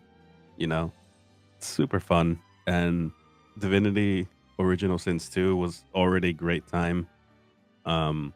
A game I'm actually hopefully gonna try to see if I can get another group to go at that. But yeah, Baldur's Gate 3 is definitely a game I want to try. And I'm trying to think, but I think the last one that comes into mind is what are they called? The Stalker game. The first one was called mm, Shadow of Chernobyl. I'm not gonna try to butcher that. Chernobog.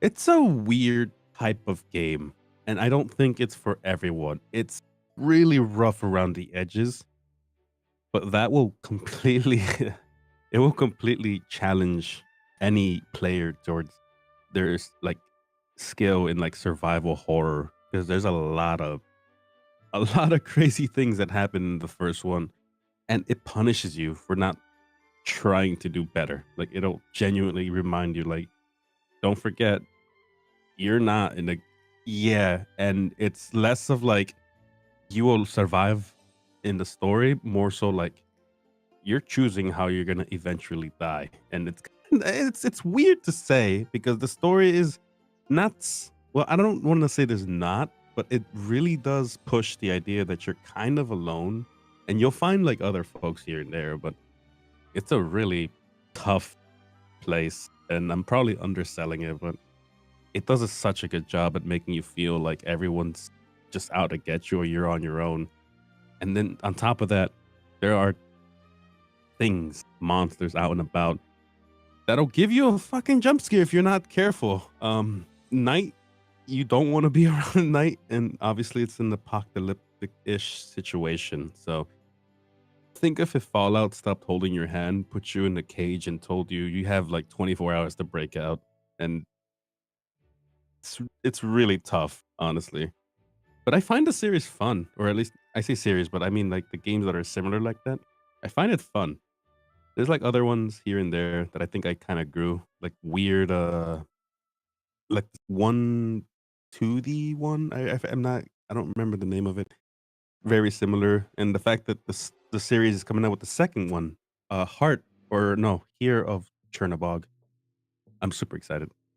It's a weird franchise, but I think enough people know about it that it finally deserved a second kind of thing, because it's a really old game. It's a really old game. So the fact that it's getting a second one, I'm even surprised, honestly.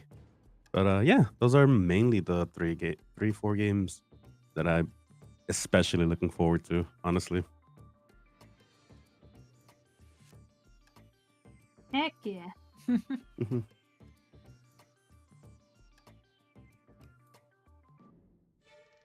Mm.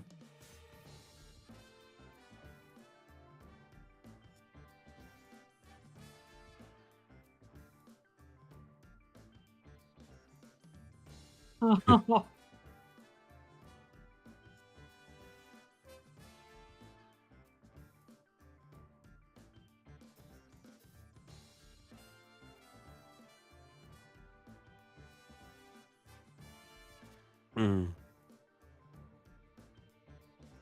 Yeah. Gonna be a wild ride for things, honestly. Oh yeah.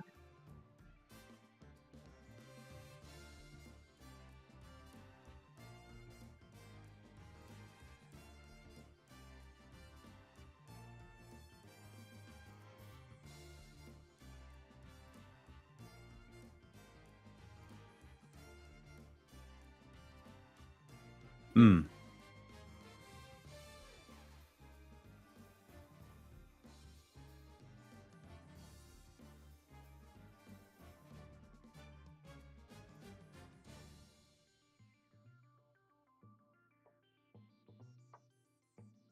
Oh yes.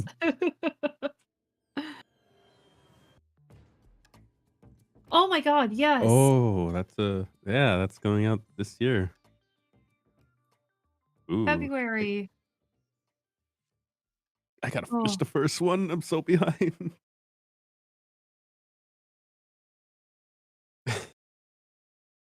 yeah. Once again, I state, I need to finish it. Get back on stream and actually finish it myself.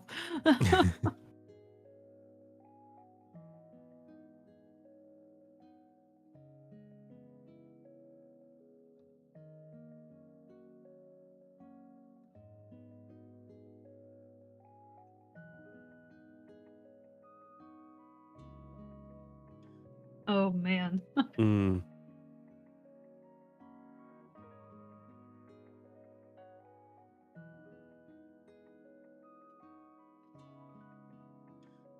Oh, absolutely. Mm.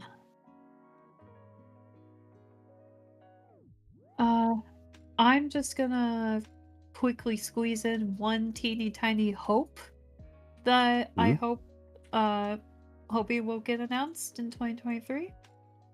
Um this was something that I came to realize as I've been playing Xenoblade.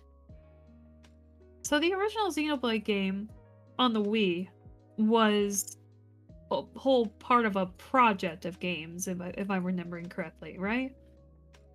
Mm. Yeah. Um, if they can get OG Xenoblade onto the Switch, why can't they add the other two games to the Switch, being The Last Story and Pandora's Tower?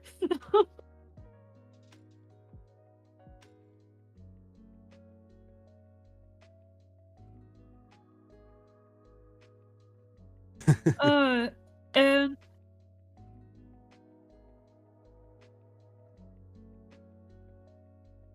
yeah, yeah,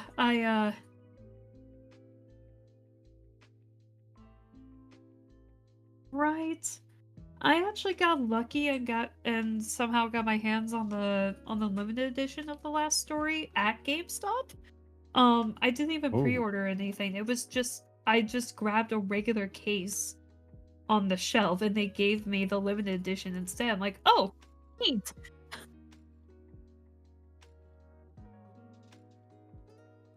Uh, and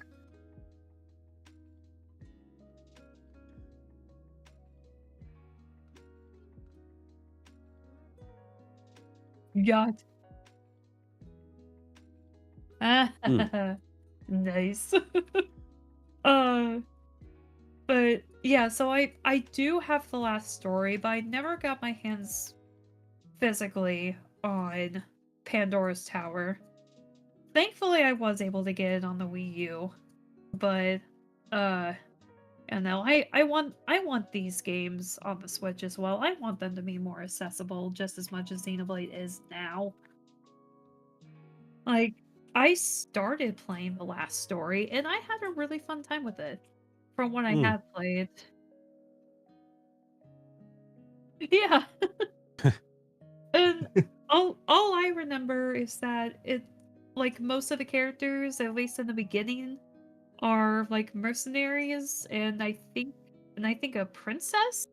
if I remember right. Okay, yeah. And I was like super intrigued with the story, but then I had to put it down for whatever reason, and I never went back to it.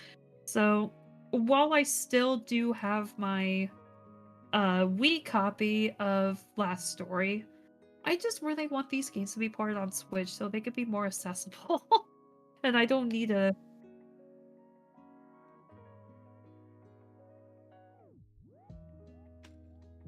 Oh, did it?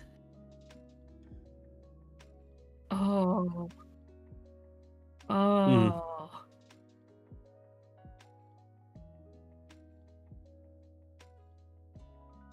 Yeah. All the more reason to put these games on Switch.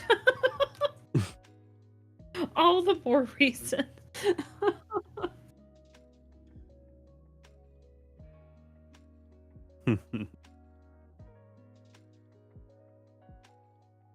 What time did we start actually?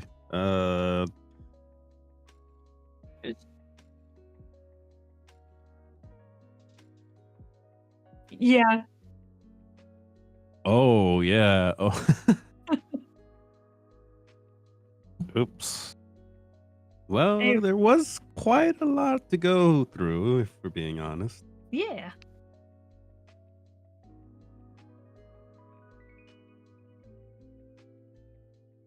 Oh, so it wasn't the full? What we just went through was a short abridge? My goodness. Oh, gotcha.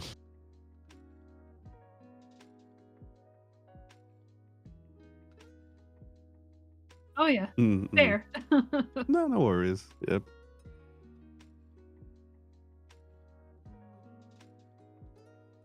Help! I'm being held hostage. Help me! Said help. Uh,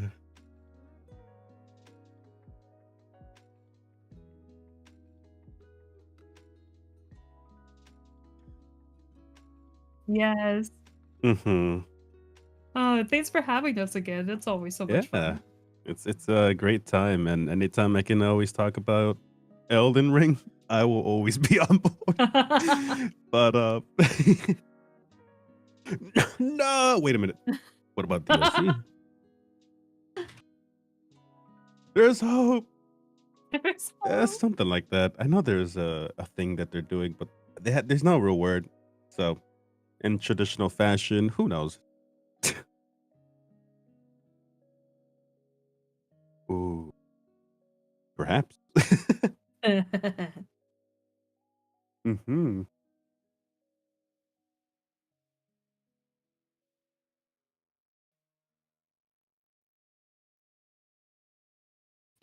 Yeah, I want to see if my hopes for the future games end up being as fun as I.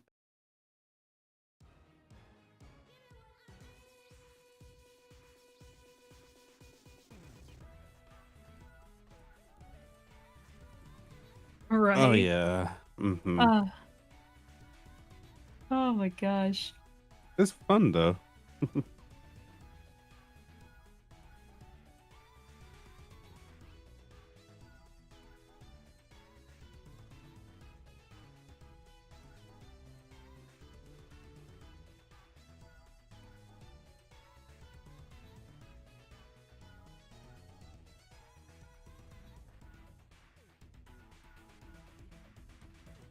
Oh, So, sorry. Go oh, ahead. go ahead. Go ahead, Jacer. That's because I have to get something real quick. Hold on. Go ahead.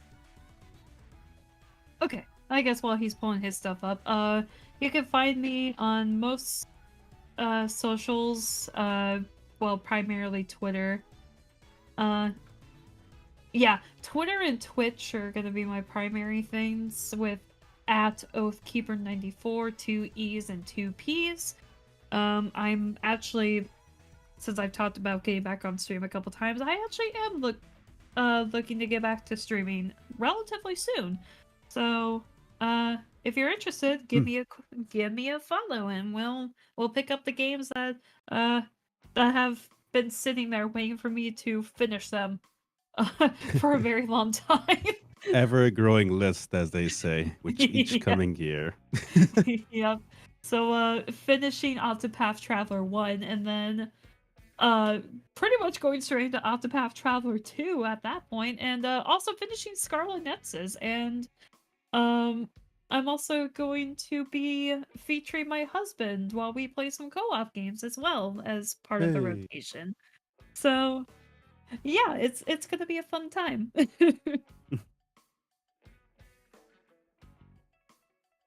Sorry, I was trying to do something because the cat, as per usual. But yeah, if you guys want to find me and in all shenanigans I do, it's twitch.tv/Jacer Maru. I do have also similar channels on the YouTubes. Same thing. I have 3, but they're all for different purposes. But one of them is realistically the only one that matters. Um, I do have all the other stuff. The Twitter, I primarily use it just to keep on track with things, so I won't be too consistent there. But if you want dumb shenanigans, I recently did like a best of 2012 thing. You could welcome to check that out. I think I I'm really dating where I'm thinking. Sorry.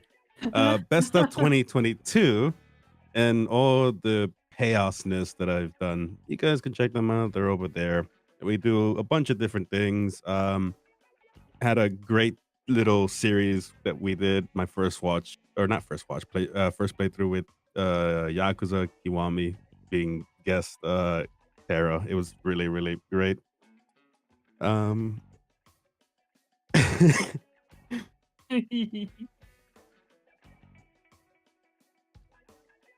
It was wonderful. And hopefully there's gonna be other things that I have planned, bigger projects, yada yada yada.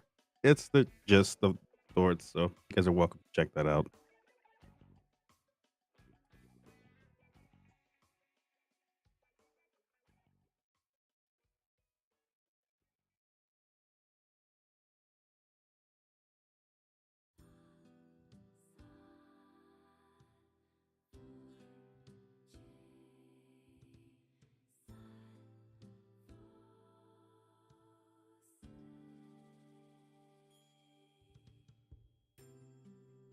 Hey. Yes.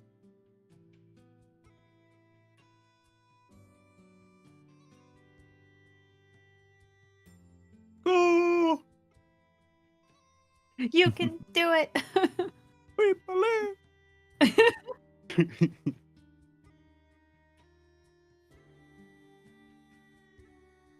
I'm